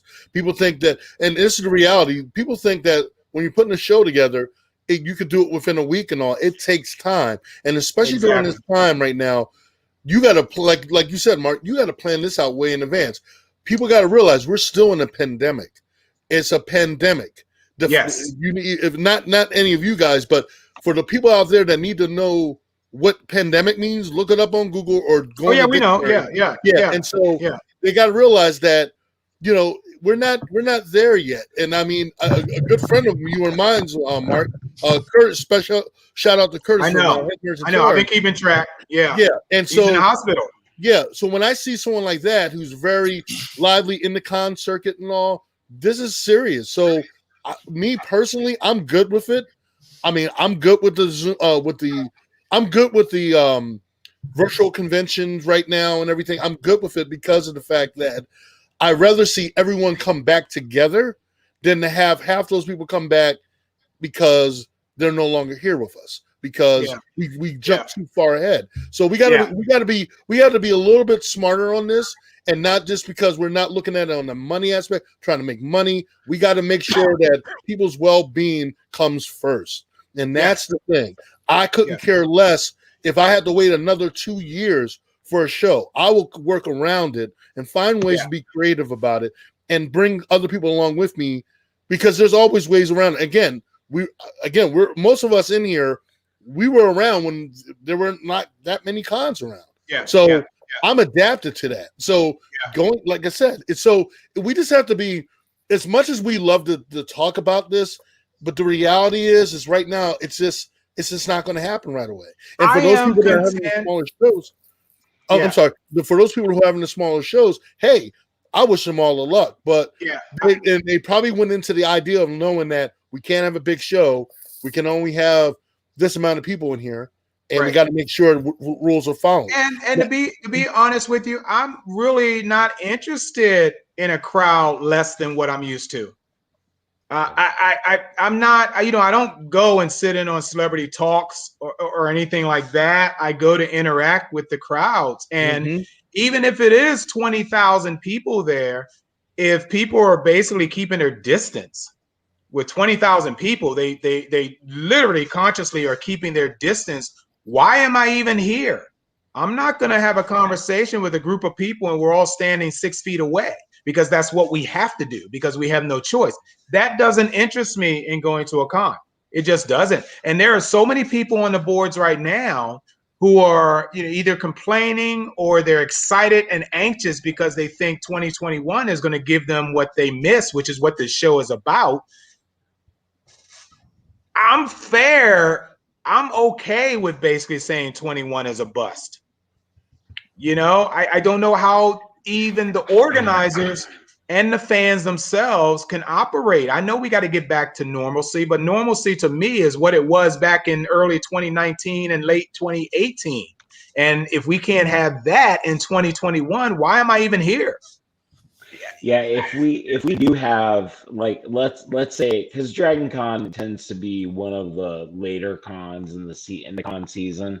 Labor Day, I mean, New York Comic Con, it really is like the finality of the con season. But if we do have Dragon Con in 2021, it will be vastly less people. I mean, I'm talking like, so last Dragon Con that was actually in person was a record again, because they always set records. I think it was like 85 or 89,000 people. Yeah, I'm imagining that if we do have a physical con this year, it'll be less than half of that. I mean, less than of half. course. And that's less than half over the course of 5 days. So if we have a Dragon Con, it will be much smaller. Much smaller. Hey Lee, how you doing there, buddy? Doing good.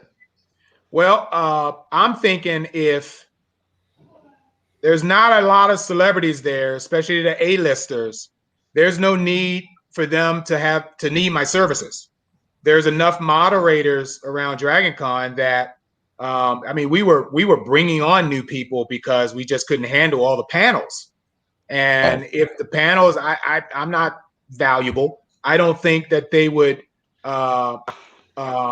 think that they need my help. I honestly think that they would use somebody else. If not, the force is cut in half as well. I'm sure we'll get letters asking if we even are interested in coming, which my decision hasn't been made yet. I'm checking on this health situation first before I make any kind of decision. And if they force me to say, well, we need an answer this week, then right there on the spot, I'll say, I'll see you in 22, if you still want me. But, if they're doing it for their financial gain, okay, because we can do a convention with 40,000 people. We don't need the 80. Okay, that's fine. What guests are coming? Well, we can't get anybody from Star Trek. We can't get anybody from Star Wars. We can't get anybody from yada, yada, yada. I'm not going to be selfish and say, well, I'll only come if this specific individual is there. No, I'm Dragon Con related. I'm not actor related, but my health is going to be my first concern. Will I be safe? Okay. Do I have to walk around the hallways with a mask on? That's not going to work. Cosplayers are not going to accept that. They're going to be pulling that sucker down every 30 seconds to say hi to somebody, to hug and kiss, whatever. It's going to, if they think that they can control the illness in an enclosed environment by putting out these rules, that I don't think that's going to work. I mean, you have a hard time telling certain cosplayers, not all. You have a hard time telling certain cosplayers to take a shower, or even con-goers take a shower. So imagine what that's going to be like now. I mean, I was thinking about that not too long, and I was like, oh my god, social distancing. D&D room. Yeah, a D&D room. Yes. Oh my god, a D&D room, a Dragon Con D&D room, which I never step into. Okay, without a mask. Are you saying you guys don't miss that lovely aroma? Oh, is that what it is? I dare you to strike a match. I dare you. I dare you to strike. Easy. And you're dealing with people that already don't know how to recognize social boundaries for one.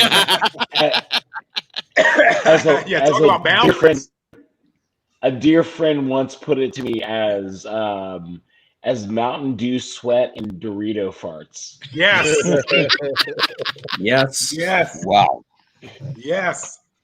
So, I don't know what the organizer is going to do, but whatever they do, I still don't think it's going to be enough. It's not going to be controllable. Too many variables. It's not going to be controllable. Guys, we had a great show here. You guys were. My clock says 3 hours, 12 minutes. Good God. Wow. And we got a cartoon show to do tomorrow, Jerome. I know we do. Thank God. Good luck. Well, thank God I only have to press buttons because it's Rose's show tomorrow. It's Rose's show tomorrow. Yeah, thank God. I can sleep on camera and she can just. I don't even have next week's show planned yet, so that's all right. We do good in shortcomings. So, but it's a serious conversation that we've had. I don't know anybody else that's done it, but the questions that we don't have answers to, but we do have answers to common sense. Okay, we do know what we would do. But we can't speak for everybody because there are some rabid fans out there who don't give a damn about this. I need to be with my friends.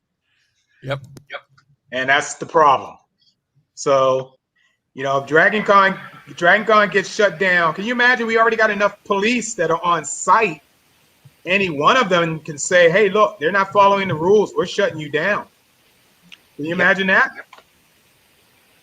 Yep. Hey. You guys were fantastic. What I'm going to do, I'm going to play us out. Oh, my God. There's a lot of comments that were here. Oh, you guys did it in the private chat, so I can't put it up on the screen.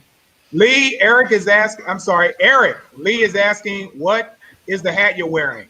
I have a coin to challenge you with. You mean my Marine Corps hat? my veterans Marine Corps hat? Right. Absolutely. Yeah, Semper Fi. So you got it. Yeah, Eric was Marine. He's a jarhead. Okay. It's hard. Sounds yeah. Good. Yeah. I actually have a challenge coin from an organization that is now part of the Gary Sinise Foundation. It's for Gold Star Kids. And this coin outranks every other coin, including the president. Wow. Awesome. Okay, look, guys, I'm going to play us out.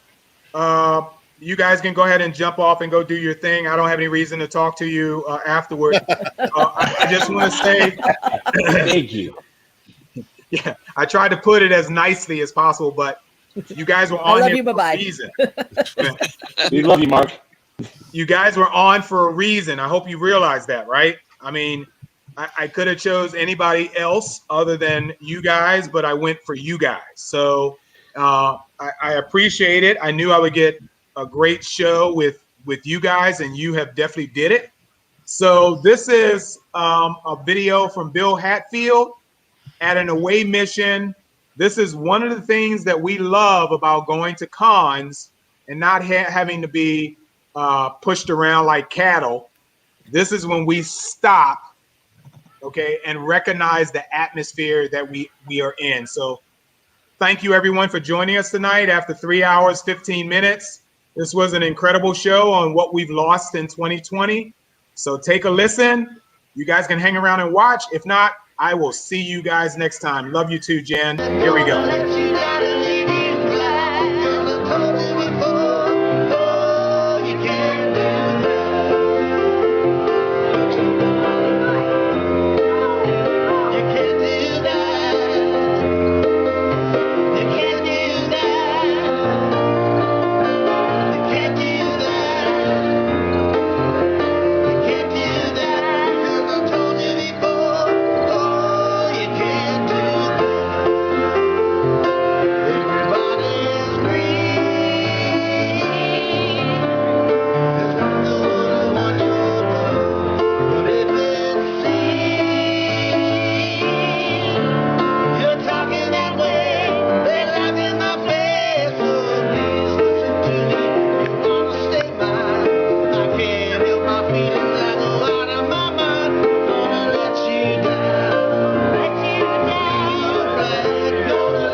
Hey, thanks, guys.